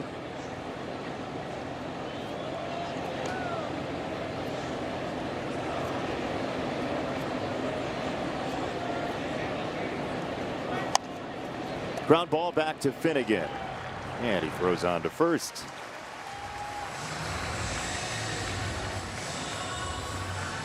So now the chess match begins, right? You've seen Lopez come in already for the Athletics to pitch the 5th inning. He is the neutralizer left-handed wise in that Athletics bullpen. Now Butler will hit against Finnegan. They also have Jeff McNeil, the former New York Met, on the bench. Carlos Cortez, who's been really good against right-handed pitching, the left-hander available as well. We'll see when Mark Kotsay decides to bring them in and how A.J. Hinch uses Summers and Holton tonight to counterbalance that.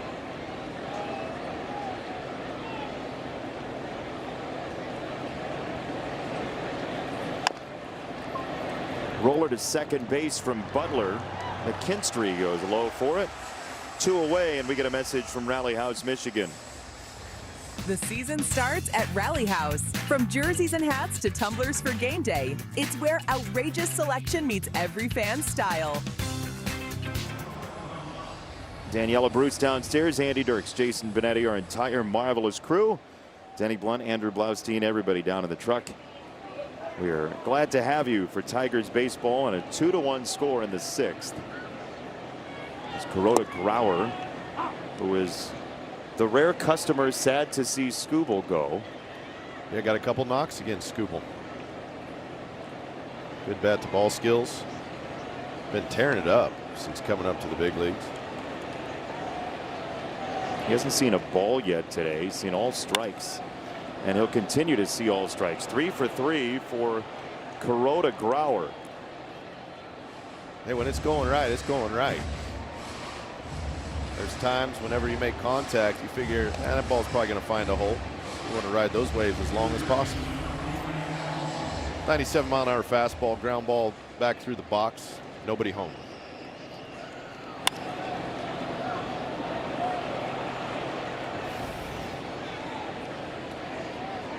So 1 on 2 out, Muncy the batter. Thump, a foul ball, strike 1. Finnegan likes that slider away to these righties in this outing. It's been effective for him. It's always good to get ahead in a count.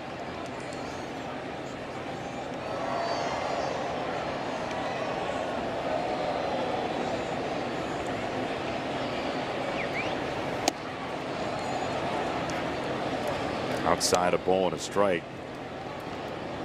The bullpen needs to go on a roll. I feel like the starting pitcher's been on a roll. Offense has been on a roll. Defense playing better. It's time for the bullpen to get on a little roll. Next guy up, door swings open, get a job done.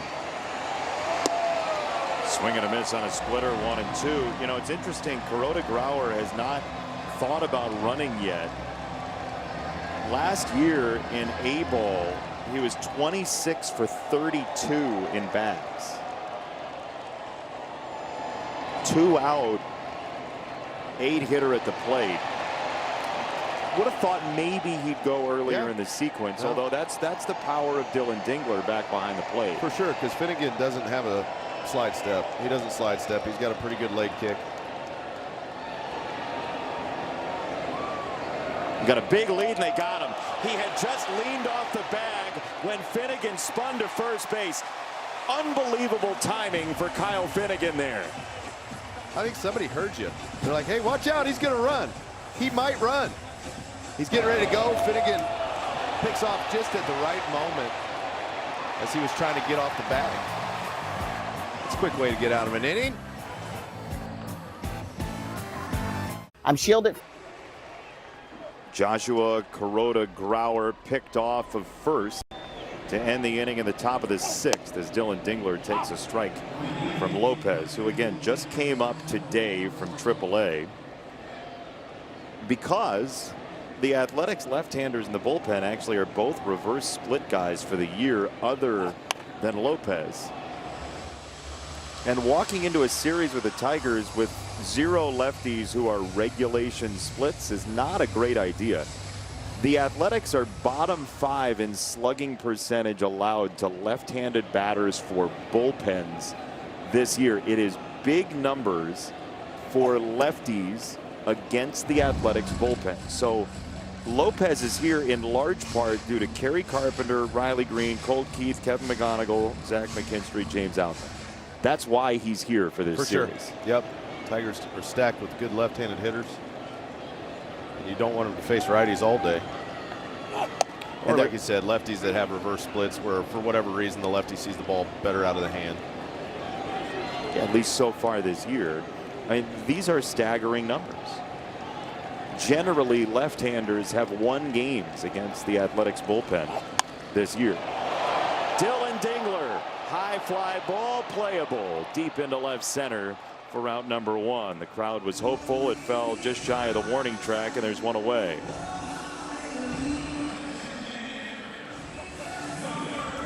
Lopez will face Kerry Carpenter here, and again, there have been times where A.J. Hinch would hit for Kerry in this spot. Maybe he would have if Dingler was at second base. But with what lefties have done against the Athletics bullpen, you figure, especially today and Thursday, tomorrow's a bit of an outlier with Jeffrey Springs, the left-hander, starting for the Athletics. Today and Thursday, lefties are going to get a run late in the game. For sure. You want that stacked up because later in the ball game you don't want to take the bat out of Kerry Carpenter's hand if there's a righty in or a lefty who's not as good against lefties. We've seen him give Kerry a little more runway though. Yeah. Even against situations where like, hey, you could make a case to pinch hit a Matt Vierling. Well, A.J. Hinch was asked about it before the game today. Jahmai Jones hasn't really seen the field on that road trip, and you know, he was an auto sub earlier on in the year, so A.J. Hinch has adjusted and flowed with what he's seeing, especially with the lead in New York. We saw Kerry Carpenter get quite a few left on left at bats. Definitely changes the dynamic. The more the Tigers are ahead, the more at bats lefties get versus lefties. That's how the cookie crumbles. That's why I always told Skip, I'm like, Skip, we're up by 6. Give me the at bat. He's like, no. So I'm glad that worked. 2-2, lights up the outside corner, strike 3. 2 down for Zach McKinstry in time for the Bet365 odds update. He's 1 for 2 and looking to hit that over at plus 190 in this at bat. But with Jahmai, we haven't seen Jahmai play much outfield either. So usually if you're going to pinch hit, there's 2 reasons. One's for the offense, or one's for the better offense in the moment, plus good defense later in the game if you're up. Like a Matt Vierling coming in to pinch hit for Kerry if he wants Vierling at right. But Jahmai's a straight switch. There's no, and when Kerry's DHing today, but that's a straight across the board switch. He's not going to the outfield much. He had 1 at bat in the road trip, Jahmai Jones, and that was not happening earlier in the year. So 2-0 on McKinstry. He's ready to go in case. But that's kind of the lay of the land right now. A.J. Hinch is sticking with the left-handers. Again, it is in large part due to what lefties have done to the Athletics bullpen this year.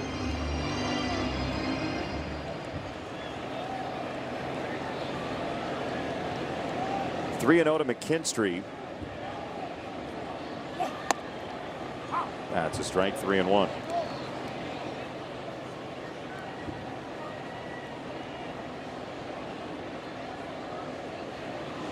Athletics play the White Sox next. They'll be in Chicago, and there's a ton of left-handers there too. So Lopez will get plenty of run. Time called. You don't want to finish throwing that pitch if your catcher is running toward you. No, you do not.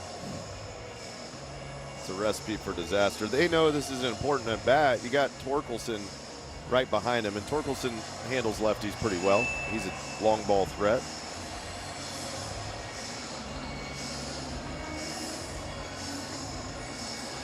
Righties have hit Lopez's fastball at a 667 slugging clip. So he's saying, okay, hey, I know we're 3-1, but let's go ahead, go right at McKinstry. We don't want him to get on base. Mistakes are made. Ew. This is a big spot right here. This is the matchup the Tigers like to see. You get through those lefties. If you can get some of those lefties to get on base against guys that are a little harder on the lefties, gives these righties a big edge. In the dugout, it's always like, hey, your turn, righties. Hey, your turn, lefties, depending on who's the mound. Yeah, that's a weird pitch selection for me. That is a terrible pitch selection in my book. See if Torque can pay it off. That ends up in left center. That's down for a hit. McKinstry's on his way to third, and the Tigers have made something out of nothing here. Now it's Outman, and he's going to get pulled back. You have 4 righties on the bench, and it's going to be Ben Malgiri in a big spot to add to the lead. And the Athletics haven't got anybody warming up in the bullpen from what I've seen. So you get another favorable matchup with the young righty Malgiri coming up. And this is all from that McKinstry walk. Good job by McKinstry. Working a count, getting on base, but this is going to give the Tigers a real shot here. He's followed up by Veerling. That's why they're gonna want to go have a quick combo. They do that anytime there's a pinch hitter now. You got to go out and talk about it. Hey, remember the scouting report? No. Do you? No. No. Don't worry. Pitching coach is going to come out and remind us. Those catchers literally spend hours every day on every hitter. They got computer programs, heat maps, charts on top of charts to memorize before every single series. The homework that those catchers do now in the big leagues is insane. Every day. It makes my brain hurt. They're a different breed. But that's the thing, right? You know, who knows what went into that 3-1 slider. But it's not about McKinstry at that point. It's about the situation. That's it. You know who's hitting behind him. Common sense goes a long way still. Malgiri, first pitch, swing, and a fly ball on the infield. It's a long run. Kuroda Growler will leave it, and it's down to the ground.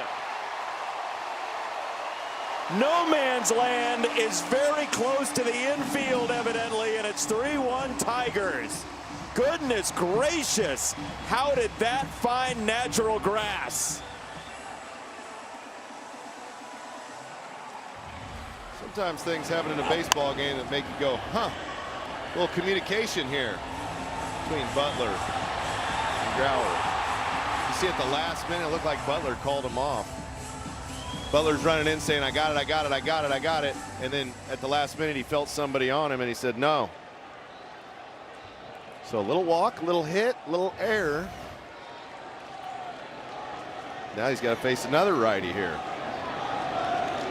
Veerling, first pitch. It's a strike. That is a double for Malgiri. Hey, come on now. When it's good, it's good. A little double at a stake. I mean, you can't. You can't.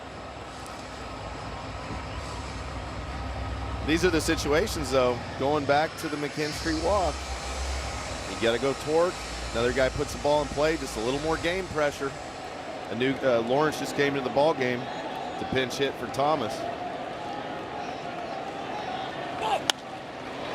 Line drive, right field, big trouble. Down fair into the corner. Jackpot Tigers.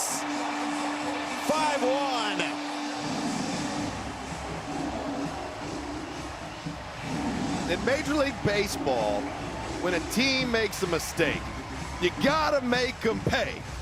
If you want to win a lot of games, you gotta make them pay in spots where they made a mistake. Matt Vierling does a nice job, stays on that pitch from a lefty, takes it the other way down the line, score 2 more runs for the Tigers.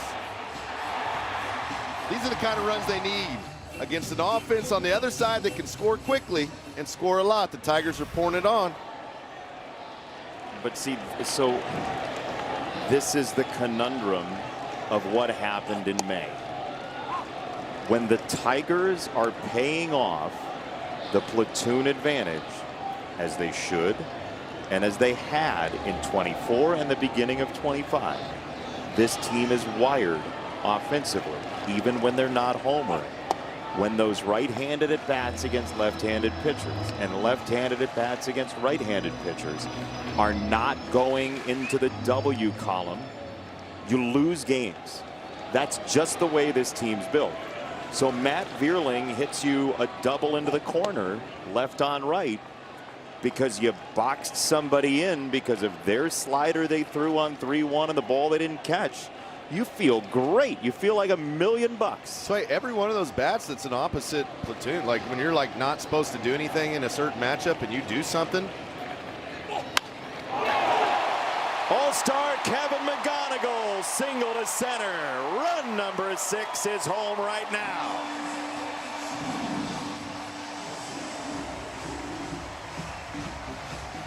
This guy does it all. No matter the spot, no matter who's on the mound, they throw 100, they throw 90. McGonigal's feeling it right now. Heading to the All-Star game, driving in runs. This unraveled in a hurry here, didn't it? Yeah. And there, Lopez is going to be out there marinating now. How Lee's going to hit for Keith. Yeah, this is just a straight all you, buddy. That's how Lee steps up. But this is why when you play those matchup games and you lose a few matchups, you put yourself in a hole. Tigers paid it off. We said it in April. We said it in April, that series in Minnesota. Every time A.J. Hinch had a platoon advantage, it didn't go right. Yep. And the Tigers got swept in a series they really shouldn't have gotten swept in. And that was kind of the canary in the coal mine for all of May. There were at-bats in close games. That's why the run differential is positive and the Tigers are 10 under. They weren't hitting in those spots, and the bullpen gave up some leads that they never should have. And now it shouldn't be a shock to Major League Baseball, and it's not around the league, but the Tigers are playing better baseball. But this inning is a perfect example of what wasn't happening in the first month and a half, 2 months. 0-2. I just hit it towards second base, I guess. Get you a double out of the deal. Big neon sign that says hits, pointing toward the hit or error column. Look, nobody feels worse about it than Butler and Kuroda Grauer, and it's a good point by you. Butler just came into the game. Yep. Got to be ready for anything. The ball always finds you. Ooh, it did. Just find how you lead. Crowd's into it. From that Dingler fly ball to center, you could tell they were brewing. They wanted some action. They were ready to get fired up. Now the boys are putting it on display. It's a good time. Got to keep it rolling. This is an offense like you've talked about, though, Jason, on the other side. They can put up some runs. Yeah, you don't want to mess around. Nope. Keep filling that basket up. How you lead down the left field side and foul. But again, it's the funhouse mirror version of the Tigers in May. The A's have lost 7 of 8, 11 of 14. And they have that, here we go again, what bad is going to befall us tonight sort of situation going on. We know it. We've seen it. Tigers are on the other side of that right now. 1-2. Lee went out to get it and hits it in the air for left field. That's a long way into the corner it goes, and that ends up foul. I tell you what, if the wind's blowing the other way, that thing might challenge the foul pole. Just got out in front of it a tick. Did you see where he made contact on that ball? We saw him do that in that New York series, or in that Texas series. He hit one out to left, and it was a fly ball to left. And that's a place where the ball does not fly. Just kept going and going and going. He's got massive pop. He was hitting up on the train tracks in Houston.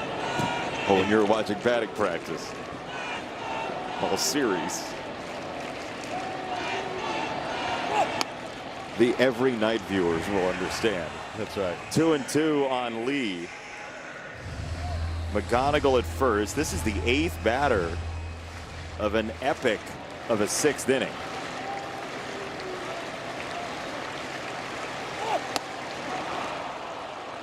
Inning over. Don't put it on the ground. Don't put it on the ground, Andy. No, I got it. No, you got it. No, I got it. No, you got it. Uh-oh. Tigers are scoring all over. Couple on. Matty B hit one to right. It's going well in Detroit right now. They got to keep it going. The bullpen's in the game. See if they can hold it. Big. Here's a look at today's Henry Ford Health Injury Report. It's some positive news for Jackson Jobe, who made his first rehab start in Lakeland tonight after going through Tommy John surgery last June. He went an inning and a third, giving up 2 hits and 1 run, no walks, and a strikeout in his work tonight. He also topped out at over 100 miles an hour, 100.2 with 2 fastballs. AJ Hinch mentioned they might have to rein him in just a little bit as he's already rearing back and hitting that triple-digit marker, guys. I like guys that throw 100. Jason? Yeah, I'm good with it. I don't need them to do it in Lakeland, personally. Yeah, let's get that. He's excited. He's feeling good. Yeah, Jackson's not the kind of guy that you're going to be like, hey, just brake pedal a little bit. No. Full throttle. Here we go. He's feeling good for the first time in a long while on a mound. I get the instinct. Right. 2-0 from Drew Anderson to Max Muncy. Our wall side windows pitching change is the prelude to a really exciting defense graphic that's coming up. It's going to have a lot of yellow on it. The graphics team is just thrilled with AJ Hinch right now. It's a ground ball to third, and that is Kevin McGonigal. To first, all the Macs have moved. Matt has moved. Everybody's moved around. Look at all those people in a different position. Malgerian right moving Veerling to center. Lee comes in at second, bumping McKinstry to shortstop, which then shoves McGonigal to third. Dingler, Green, Torkelson remain in the game at their original positions, and that's it. Here, can you just do my scorecard for me? Do you want me to fill out the first 6 innings, too, while I'm at it?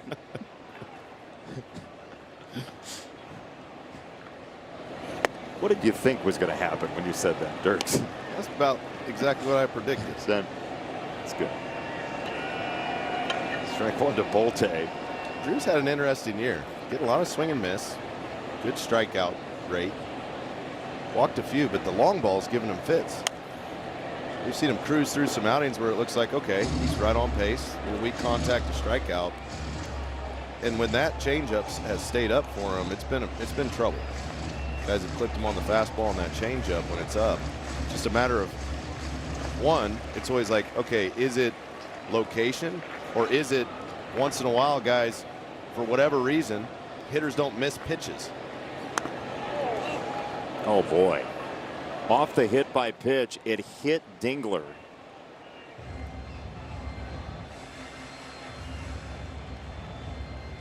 Stuck his elbow out there.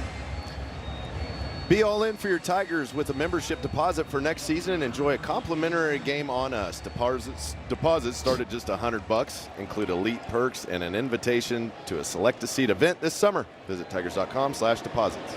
I'm rubbing off on you. I said topographical earlier, not topographical. All I could see was the guy sticking his arm out, the ball hitting him in the arm, and then hitting Dingler. That's my brain was stuck on that moment.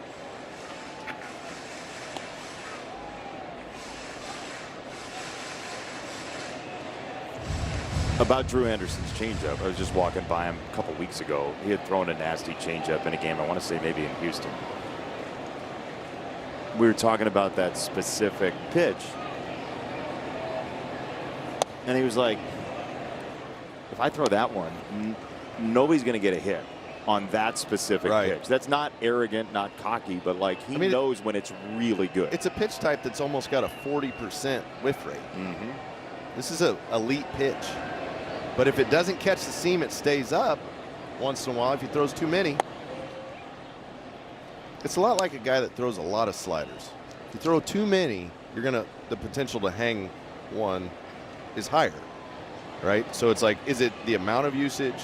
Is it just the consistency? It's like figuring that little piece out.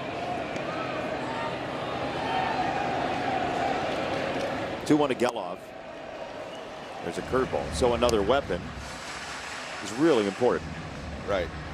Because they would love for Drew to be one of those guys that can come out, throw 2 or 3 innings, even late in a ball game. Like we saw Cater Montero do the other night, just give him the ball and let him go. That's the changeup that's unhittable. At 2-2, he strikes out Geloff.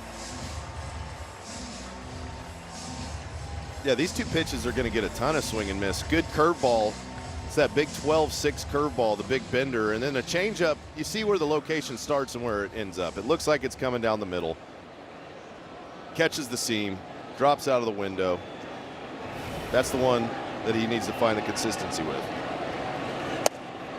Then Geloff goes waving through the window, and it's the 10th strikeout for the Athletics in the game, and Kurtz will stand in.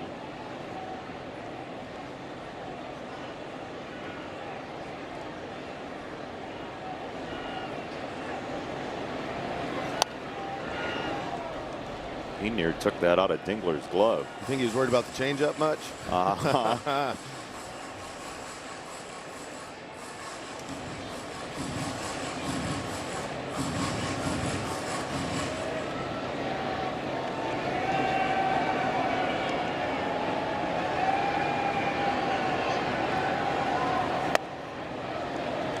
Look, the Tigers are going to need to go on some version of a historic run again in order to make this thing go. We know that. But the last wild card team as of today is the Rangers, and they're 500 at 45 and 45. The Tigers are 5 back of that. This is very much in play if you get hot. You win something like 5 of 6 in this homestand, people nationally are going to write about the Tigers being back in the race. You win 5 of these 6, that's going to be the narrative surrounding this team. And I know they do it day to day, but if you're looking for signs that other Major League Baseball prognosticators believe the Tigers should be on the wild card graphic, it's something like 5 of 6 in this homestand. On the ground, second base, Lee left it behind.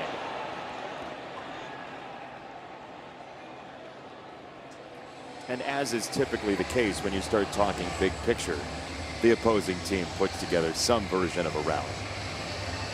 Yeah, it's a ground ball to the backhand side of how you lead. And you can see him come down to it. He's got to get it on the big hop down at the bottom of it. Was going to go to second with it, but it hit him in the heel of the hand. And he's played a really good second base. He's done a nice job since Gleyber Torres went back on the injured list. Filled that position. He has, and now it's incumbent upon Drew Anderson to find this out against Langeliers, a fearsome hitter with 20 home runs this year.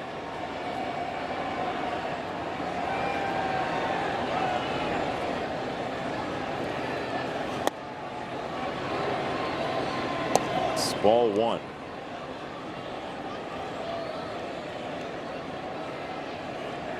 That is a hit for Kurtz, his first of the night and the 7th for the Athletics. See, now this is where you just can't let it unravel. This gets sticky here. Langeliers is one of the best fastball hitters for power in all of Major League Baseball. You get a 2-1 count, you could throw in that big bender if you think you can get some swing and miss. But it's one you almost have to land perfect at the bottom of the zone. If not, you go heat. To shortstop and through. Bolte had to dodge it. The Athletics have run number 2 in a 4-run game in the 7th. Yeah, you put yourself in a tough spot. You got to go fastball against Langeliers, and he's setting on it. He wanted it outside. It comes back over the plate. Langoliers puts a good swing on it, hits it hard back up through the middle. And this offense is tough. It wasn't an easy play for How You Leave. You know, he would have said he probably should have made it. And with 2 outs, Fetter's going to talk it over. Biggest thing here, Jay, don't let him hit the ball over that fence. Yep. And you know what Heim's wanting to do. Hit the ball over the fence. Against righties, you got to find that curveball, got to find something to neutralize, because if he's not going to spot the changeup, get swing and miss on that down. It's a good fastball hitting team. Jonah Heim does have 4 home runs on off-speed pitches this year. It's not a big batting average. He's just 6 for 37 against changeups and the like. But when he hits it, it goes a long way.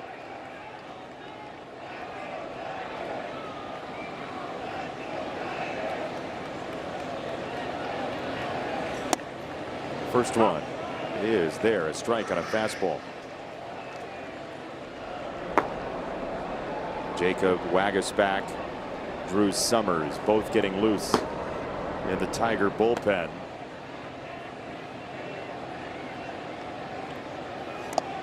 He hit him. Second hit by pitch of the inning. Bases loaded, tying run coming to the plate. It is Wilson, just off the injured list, who's the tying run at the plate. Yeah, you had Heim, who's not nearly as good on the left side of the plate, dialed in. But you hit him, and now you got to work against a contact hitter, a guy that can put the ball in play, move it around. Well, last year, 13 home runs, but as you said, he's a guy who will put the ball in play. He also chases a bunch, so it's a weird combination. That means, though, he is a pretty good bad ball hitter. This has come unglued for Drew right now. He's got to figure out something to get back in the zone here. This is where that defense got to be hot, be ready, make a play. That's a miss. It's 3-0. One more ball, and there's a run coming home. You figure it would be Summers for Butler. There is one right-hander on the bench, Alika Williams, for the Athletics. But first, this 3-0. That's a strike. Well, Jay, this is where you just got to pour it in there. Hope your defense is ready. Yeah, believe in the baseball gods.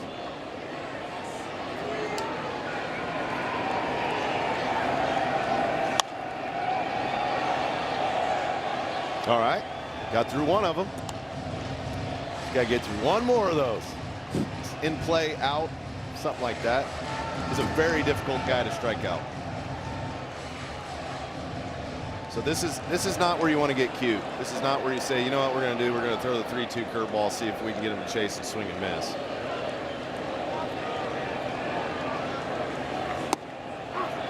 Strike 3 called. It's a challenge and a huge one coming. Wilson will challenge. ABS challenge powered by T-Mobile. Ball 4 or strike 3? The answer. He is out.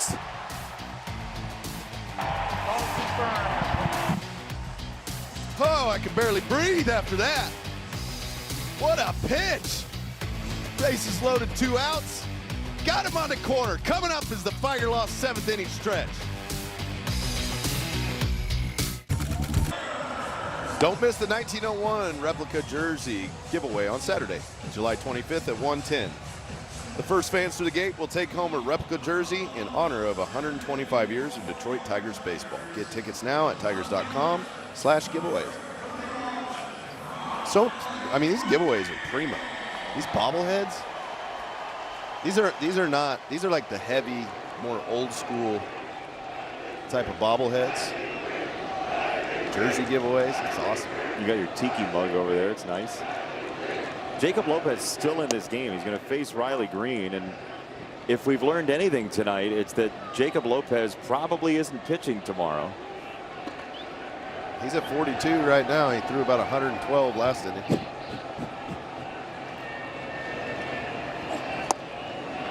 That slider 0-2. I mean, he faced 8 batters in the 6th. Rare is the day that you see a reliever stay in the game after facing 8 guys in 1 inning. But he's just up from AAA Las Vegas. As that wraps around for strike 3, we get a challenge from Riley Green. It's an ABS challenge powered by T-Mobile. The strike call. Riley thinks it's off. He's right. What's interesting, too, is you mentioned that they brought Lopez up just for this series, two-faced lefty. Ball's overturned. Detroit has 1 challenge remaining. And now he's going to throw so many pitches. Who's going to pitch against the lefties tomorrow and the next day? Because the lefties have reverse splits, the other 2 guys. And he's done a good job against the lefties. Mark Kotsay barely could make eye contact with you if you were saying that. Yeah, it's a tough night of sleep for a manager if they can't figure out a way to come back on this one, and you know going into the next 2, those left-on-left matchups aren't going to be as advantageous. No, I mean, you look up and down their bullpen. The best guy at getting lefties out is Justin Sterner, the right-hander. That's outside, 2-2.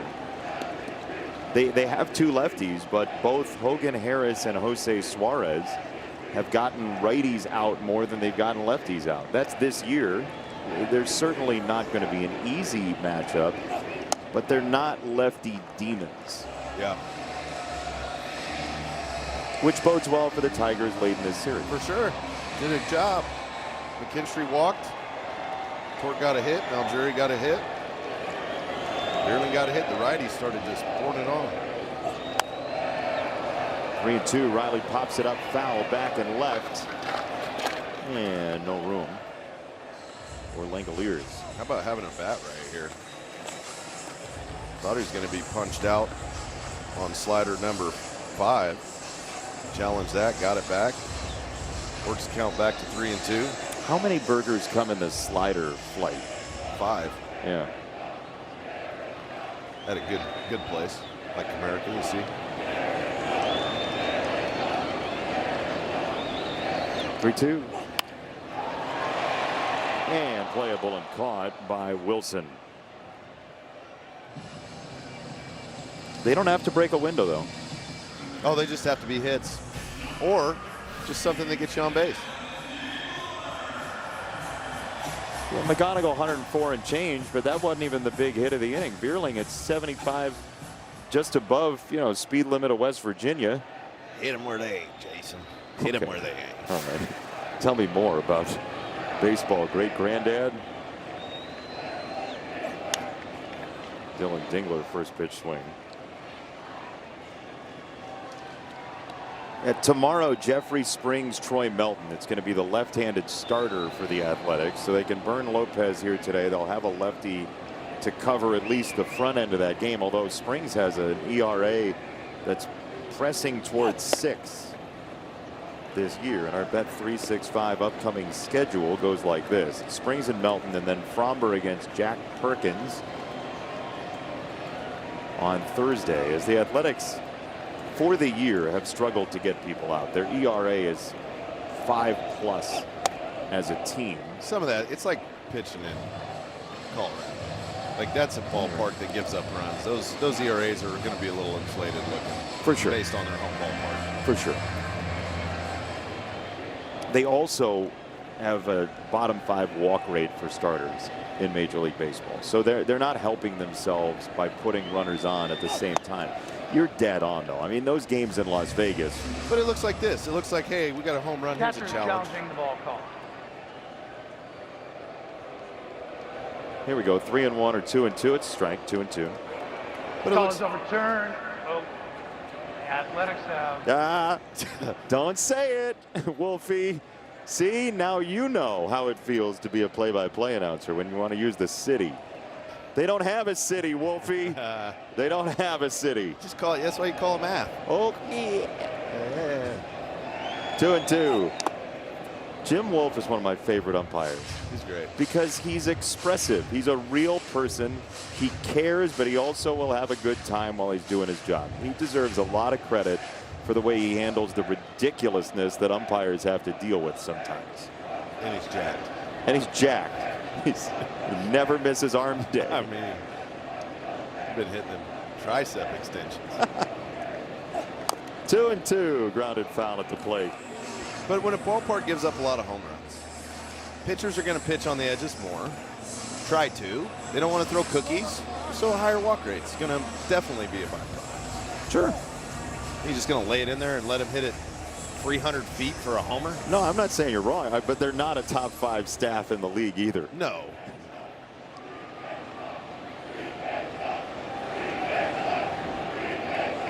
Two and two. Challenge coming from Langoliers. Wolfie. Catcher's challenging the ball call. Ambivalence, noun. Oh, it just got the corner. Wow. Ball's overturned. The Athletics have one challenge remaining. I don't agree with the strike zone being a rectangle. What do you want it to be? Or an oval. Because that pitch right there as a hitter, what are you going to do with that? What are you going to do with that? Look, they're having a Langoliers, Wolfie having a nice combo. Like, really? That was a strike? You got that one? Well, most people see it as a rounder shape. And for years coming into this season, the strike zone was round. The way the umpires called it, and like the southeast, southwest corners were rounded off. Absolutely. For sure. Absolutely they were. And that ball that's way up and away, a hitter, it's really tough to manage that pitch. If I'm Wolfie there, I say, you want to challenge that? He probably did. Cartoon box. Just baseball in the middle of the Milky Way somewhere. 2-0 on Carpenter.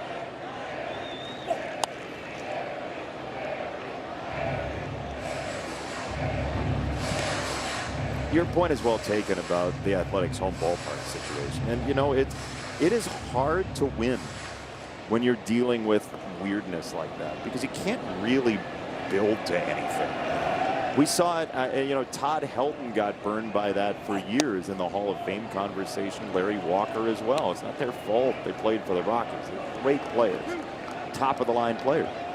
But it's also hard to win there. Yeah, because it's like, do we get sluggers? Do we get pitching? No pitchers want to really. Can you spin? Sign up. Can't spin it. Yeah, I got a good slider. Like, I might go somewhere else. I want my career ERA to be lower. People have said that for years about the Mariners. That just because of the location and their travel, and it's even harder with interleague play now. Yeah. You're flying east so much. Right.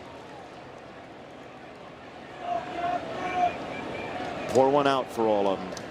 It's hard life.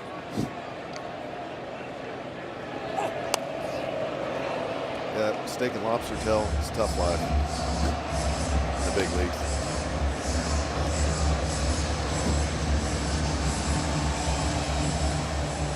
Lopez and Carpenter trying to figure out exactly how much we have left in this conversation. 2-2, swing and a miss, strike 3. Inning and conversation over. 6-2, Tigers to the 8th. Tigers baseball on Detroit Sportsnet is brought to you by Figer Law. All we do is win. And by Menards. Save big money at Menards on all your home improvement needs. She is beautiful, the home of the Tigers, in drone form. Comerica Park, downtown Detroit, at sunset on a Tuesday night in July. We have perches you can watch from that you don't even know are perches you can watch from. 8th inning, 4-run game. Tigers trying to take the opener. Jacob Waguespack is on to face Lawrence Butler. And the first pitch is zinged in there, a strike. See the four-seam cutter change combo. Throw a curveball once in a blue moon. One of the highest arm angles you'll see. Throws straight over the top. He goes change up there to get a ground ball to first and torque for Waguespack. And one away. We get a message from Figer Law. If you've been injured in a trucking accident, make Figer Law your first call. Figer Law. All we do is win. All we do is win. Daniela Bruce is downstairs. Andy Dirks, Jason Benetti, and our perch atop Comerica Park. We're so glad to have you for Tigers baseball, and 5 more outs to get for Wagasback, who will face Kuroda Grauer, who is 3 for 3. And just checking the old text messages during the break, Todd Frazier, Rutgers alumnus, is all on board with Kuroda Grauer, who is a Rutgers Scarlet Knight. Todd's seen some of the clips from earlier tonight, and evidently the 3 of us are still friends. It's 0-2 on the hyphenated Athletics infielder. Turks, you'd consider yourself a friend of the Frazier family. Yeah, I know Jeff better than I know Todd.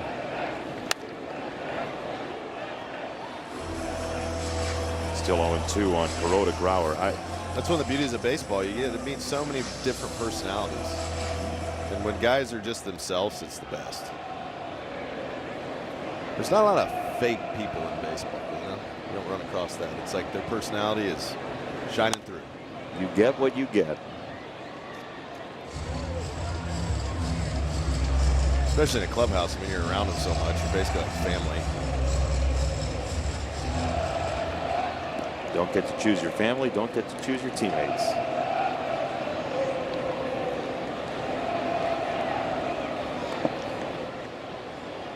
One ball and 2 strikes. By the way, the Kurtz ball in the 7th inning is now E4, so that's going to be an unearned run for Drew Anderson if we're keeping score at home.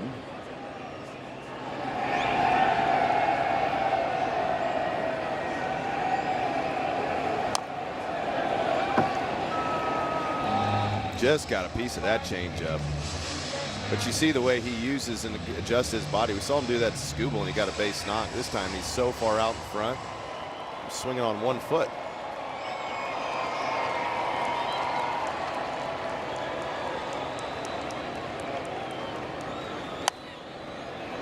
I've grown fond of funky deliveries out of the bullpen. You like them? Yeah, it's a different look, you know. Very rarely will you see a guy that throws as over the top as Wagasback does. He's got a good combo. The changeup's got a lot of depth. Four seam gets a little right at the top of the zone. At 92, 93, we've seen him get some swing and miss up there.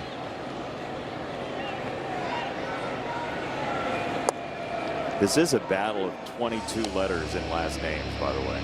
It's got to be up there for the most in Major League Baseball this year. That's Wagasback against Kuroda Grauer. You're using the whole arch on the back. 2-2. Pop foul. That might not be the most defining characteristic, though, of Jacob Wagasback. It is that very loud glove that he wears. What's loud about it? It's turquoise. Teal or turquoise? Oh boy. Sorry, I brought it up. 2-2. That is hit down the left field side foul. Daniela, you have more on the glove? Yeah, he actually wears that glove for his son, Charlie, 2-year-old son. He has a tan, regular colored glove that sits in his locker, but his son likes to watch the games, and he says, "Dada, blue glove." So that's how he can identify that his dad's pitching on the mound, and he actually wears the blue glove sometimes, his son does. So it's a fan favorite. So Jacob in the clubhouse the other day, as Kuroda Grauer is out, he pulled up the video on his phone and showed us his son in the living room watching the game, just flinging around, flailing around with the glove. It is an awesome deal. Now he can't find himself to switch back to his regular glove, so I think he might be in blue for a while, at least until Charlie moves on to something else that he does. No, that is, it's a beautiful story. Very cool. Swing and a miss on a fastball for Muncy. There's that fastball that rides up, gets swing and miss. It's the arsenal the Tigers like. Fastball up, got the good changeup cutter. Line drive right field. Charlie, it's a Dada 1-2-3 inning.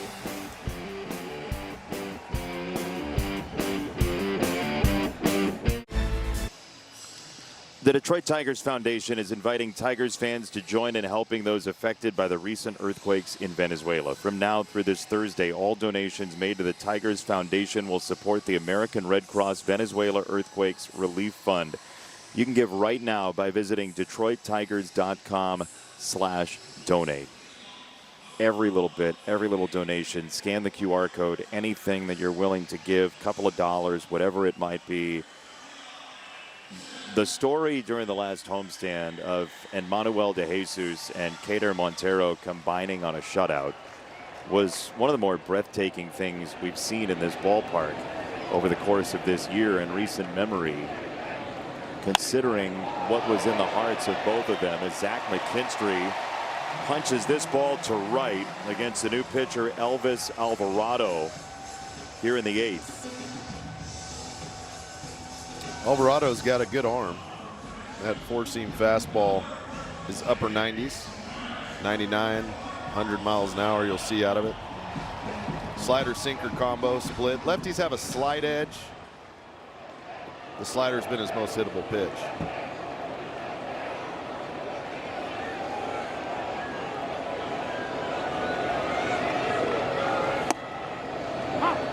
There's that fastball at 98 to Torque.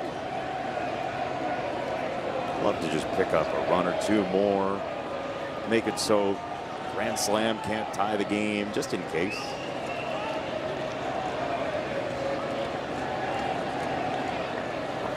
McKinstry started, then shut it down. It's 0-2 on Torque. Zach had a notion. Yeah, sometimes when you take off, maybe you slip a little bit or you didn't quite get the jump you wanted.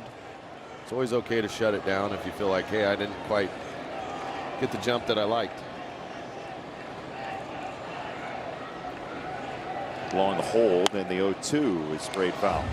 As big as his leg kick is, though, that's slow to the plate.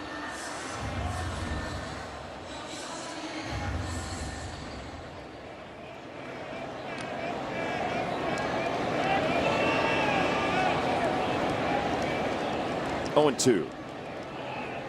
I'll throw to first.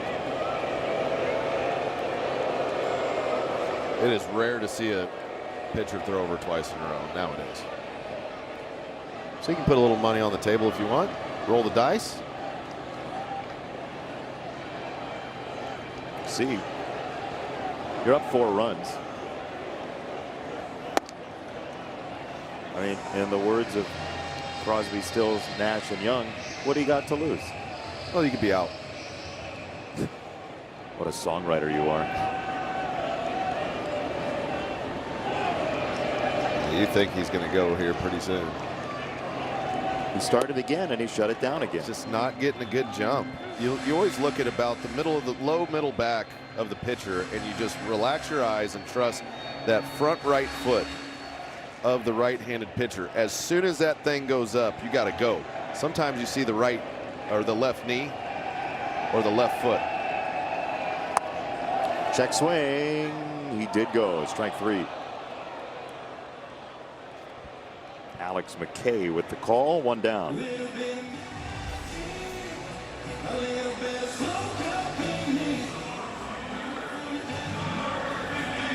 Just a little too far for Torque. But when those right-handed pitchers are up there, you know McKinstry wants the bag. Try to figure out when that left leg goes. Sometimes their knee goes first. You see that little, he's got just a slight little movement going into his right side as he's lifting the left. So I wonder if that's not confusing McKinstry a little bit. Where are you looking? Look at his right knee right before it goes. Yep. Just it's synced up just enough to where he kind of starts leaning into that right leg, which bends that right knee, because if the right knee bends, it's usually a pick. And then you're at the mercy of, well, I don't want to get picked off. I can't get a true read. Just stare directly at the left foot. Look at that yellow cleat. Yeah, see, that's tough. Because there's a little bit of left. His left foot Moves a little bit as he's coming over. And that's why McKinstry shut it down a couple times.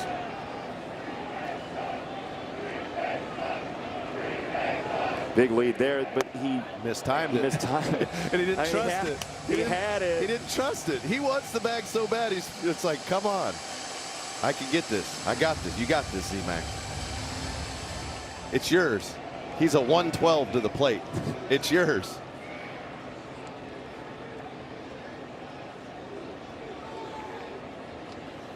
Not that time. 2-2. All right, 2-2 count's a great count to run on. It's a breaking ball count. Who are you trying to convince, him or us? Just got to get to second. Got to get to second.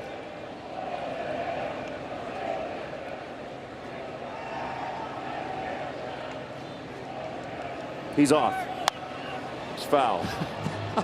The saga continues. He's like, I got to get to second. Come on, I can get to second. I can do this. Let's go. Let's go.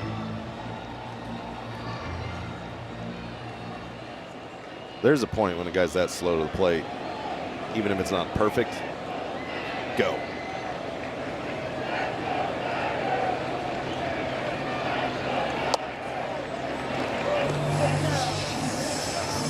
Z-Mac's been over there for 11, 12 pitches now. Yeah, he wants to be at second 10 pitches ago. We'll see if they loosen him up 3-2 here.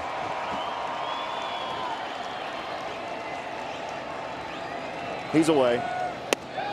And he's going to have to just stroll in. It's ball 4. He got there. He got there. I mean, this was over the river and through the woods. And to grandmother's house he goes. It's a nominee for the Metro Detroit Ram Dealers Mitty Awards. The biggest, like, Hercules labors slog to second base of the month. Yes, I'm here. There's a lot of diving. He's talking to him. He's like, hey, I know I should have been here before, but I'm just happy. Let me embrace this bag. Ah, it feels good. Great look from our crew. And now he can celebrate at second base. And you're in scoring position for Matty B. Good at bat by Maljury. Be patient with a hard throwing righty. Because remember, he came in to face the lefty. This wasn't the at bat in the cue card for him early in the game, but to stick your nose in there, have a good at bat against the tough righty that's throwing fuzz. Maljury has not looked overmatched one bit. He's a competitor in that box. Old Chomps gets on at first. Here's Vierling, and he looks at a strike. And this is where if you really want to get some fun happening, you still third. I was thinking the same thing. He's getting held on at second pretty tight, but this guy's so slow to the plate. I mean, you could risk it. He's got a shorter lead right now.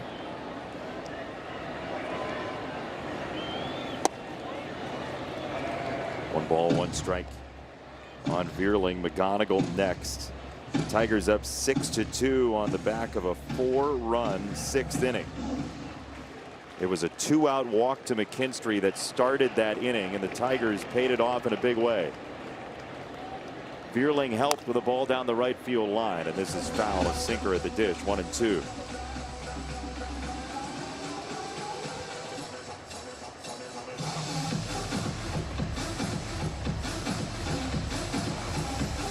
Both Cleveland and the White Sox are trailing tonight. Cleveland 2-1 in the 6th. The White Sox 4-0 in the 6th against Boston. But you said it earlier. The key here is the Tigers are just playing better baseball. All around, more aggressive, making good plays. Better at bats too. Seen guys stick their nose in, battle with 2 strikes, try to make something happen. Vierling slices it down the left field side, and that is foul. Boy, that was a hanging breaking ball there. He was just a little out in front. He hit that ball a mile. But that's why you battle with 2 strikes. You never know when a pitcher makes a mistake. Don't be an easy out.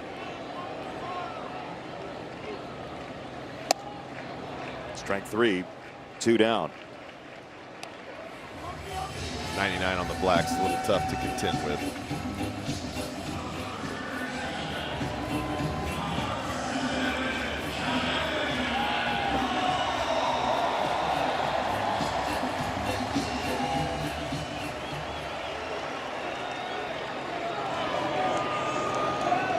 Here's McGonigal, who's been on base all 4 times, once on an error, but 2 singles, a walk, a run scored, an RBI, and yet again Kevin McGonigal is just filling up the box score.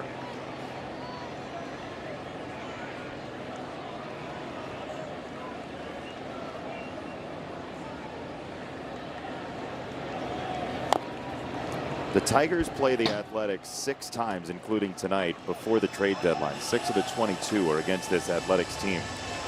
And considering what we showed you earlier with what lefties do against their bullpen, that is a positive matchup for the Tigers. If you can play this and streak against the Athletics, it goes a long way to making you viable at the deadline. 1-1.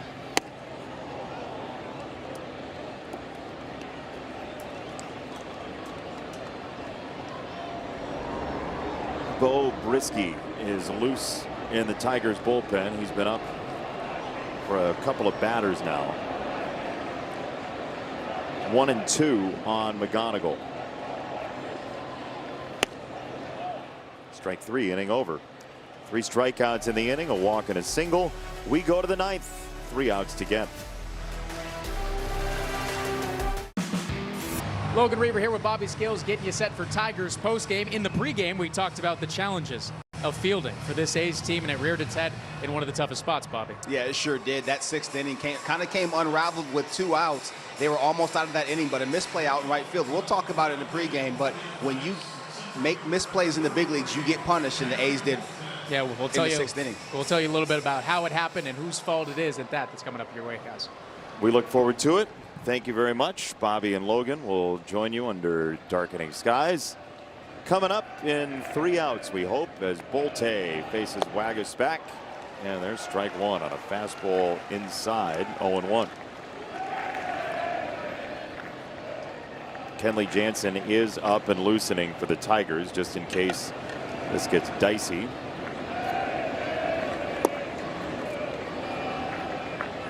It is the top of the order coming after Bolte. Geloff, Kurtz, and Langoliers will be after Bolte, who homered in the 3rd off of Tarek Skubal.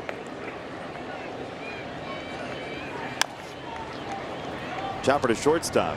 Zach McKinstry knows exactly where first base is. He was there for most of the bottom of the 8th inning, and he throws it there for out number 1. Z-Max played a good shortstop. He made one of the best plays we've seen in that Texas series. Diving backhand. The ball was hit like 112 off the bat. I asked him, I was like, hey, what was the hardest, like, how was that catch? Did it hurt when you land? He said, no, the only thing that hurt was my hand from where the ball hit. Oh, wow. Yeah, 112 to the palm. Thump. Those gloves look like they're well padded, but a $112. The $112 is going to go right through that padding. We'll go play catch later. I'll show you what it feels like. You know, I'm actually busy later. 0-2 on Geloff. Thank you, though. Rain check? Rain check, yeah.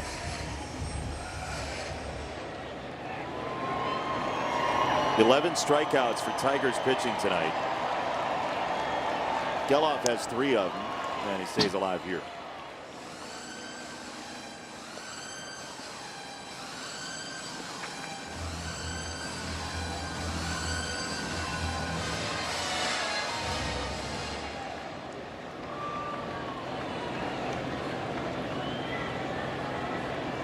Oh, and 2.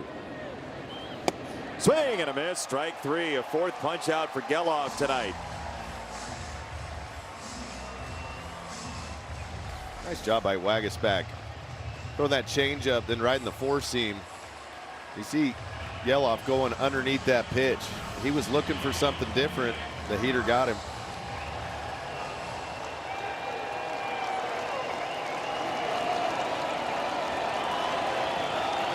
2 out for Kurtz, one of the A's All-Stars. And a first pitch swing, fly ball left side. Riley Green opens the homestand with a Tigers win in his glove. 6-2 Tigers over the A's. Tarek Skubal was great. The offense piled on with a 4-run 6th inning. And the Tigers are climbing again. Road trip went 5-1. 1-0 on this 6-game homestand, Andy. Just having fun playing baseball, taking advantage of one little mistake by the Athletics, score a whole bunch of runs back in that 6th inning. Tarek Skubal, tons of swing and miss, but the bullpen coming in, Jay, keeping this good offense down after Skubal left, to me, is the biggest element. We've seen the bullpen struggle to hold leads. Tonight they did. That's a big, big deal for the Tigers. And Jacob Wagersback throws 2 innings to save somebody else's arm for tomorrow. That could come into play in what might be a high-scoring final couple of games. We'll find out. Dirk's always a pleasure. Pleasure, Jay. See you tomorrow. For our entire marvelous crew, Denny Blunt, Andrew Glaustein, everybody down in the truck, everybody up here in the booth as well. Daniela Bruce, Andy Dirks, Jason Benetti saying farewell. Pure Auto postgame, Logan and Bobby have it for you. They'll guide you next.